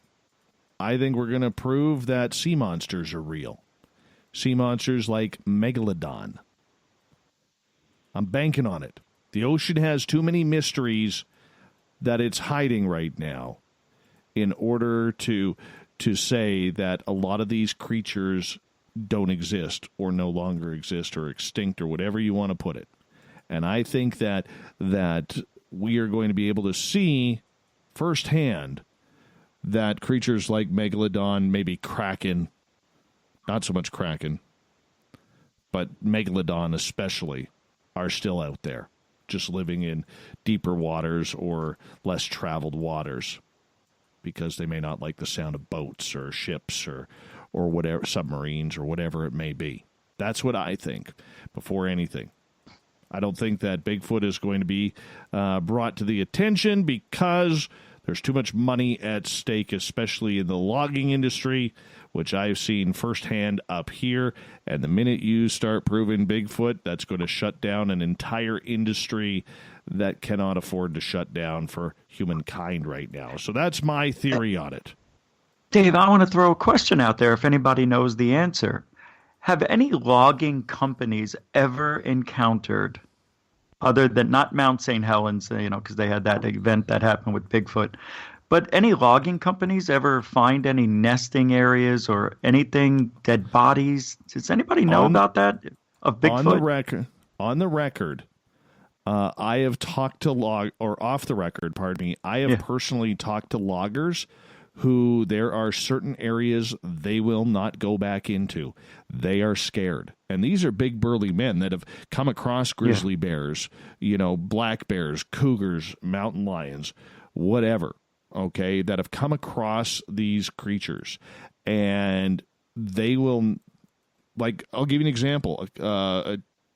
A year and a half ago, there was a logging company or a crew up here that was scared out of an area near a lake called Mahood Falls because their equipment in the middle of the forest where there's not even any roads except the one road going in and the one road going out. All right. And the closest human contact to that would be about 30 minutes away on a very dangerous road. They were scared out of their area because they were finding signs all over the place. Equipment being moved. Like, we're talking thousands of pounds worth of gear moved, and footprints surrounding their tractors and everything. And it scared them. Scared these guys really bad. Let me tell you something. There's been a lot of that. 30 as well seconds. As loggers in the northeast that had that. But I'll give you an example. In the Sierra, from I forgot the gentleman's name, they had a 26.5-inch footprint from Bigfoot. 26.5 inches. People have stated that they've seen King Kong in the woods, and we're talking 20 feet tall. Now, I don't know. I've yet to see something like this, but if you have a 20-foot Bigfoot, it could move that equipment in a heartbeat. Oh, yeah. And they're also very territorial, so they'll fight you off before they let you in an area they don't want you in. Yeah, and they don't share their chicken wings either. Just for our argument's sake, gentlemen Just their and bacon ladies. and eggs. Exactly. They don't eat breakfast for dinner either. William Pullen, Richard Giordano, Brian Bowden, and Lady Ann. It is time for us to say goodnight on the radio side of the SOR Paranormal Roundtable. Really appreciate you guys tuning us on in. Remember, you can follow us on Twitter at Spaced Out Radio. We got Mr. Ron Bumblefoot Thal rocking in the background with Little Brother is Watching. Bumblefoot is the official music of Spaced Out Radio, rocking us in and out of every single show. Get your horns up for the guitar god himself. Special thanks to everybody listening in at work, at home, in your cars, wherever you may be. Thank you to everybody tuning on in on our chat rooms on Revolution Radio, Spreaker, LGAB, YouTube, Facebook, the SOR Space Travelers on our website, and all the snarkers and snarkettes at hashtag Spaced Out Radio. You made it a lot of fun tonight. Remember, this show is copyright by Spaced Out Radio and SOR Media Ventures Limited. Thank you so much for sharing your night with us, because together, my friends, We're watching. we own the night. Mr. Bumblefoot, we need a favor. We need you to take us home.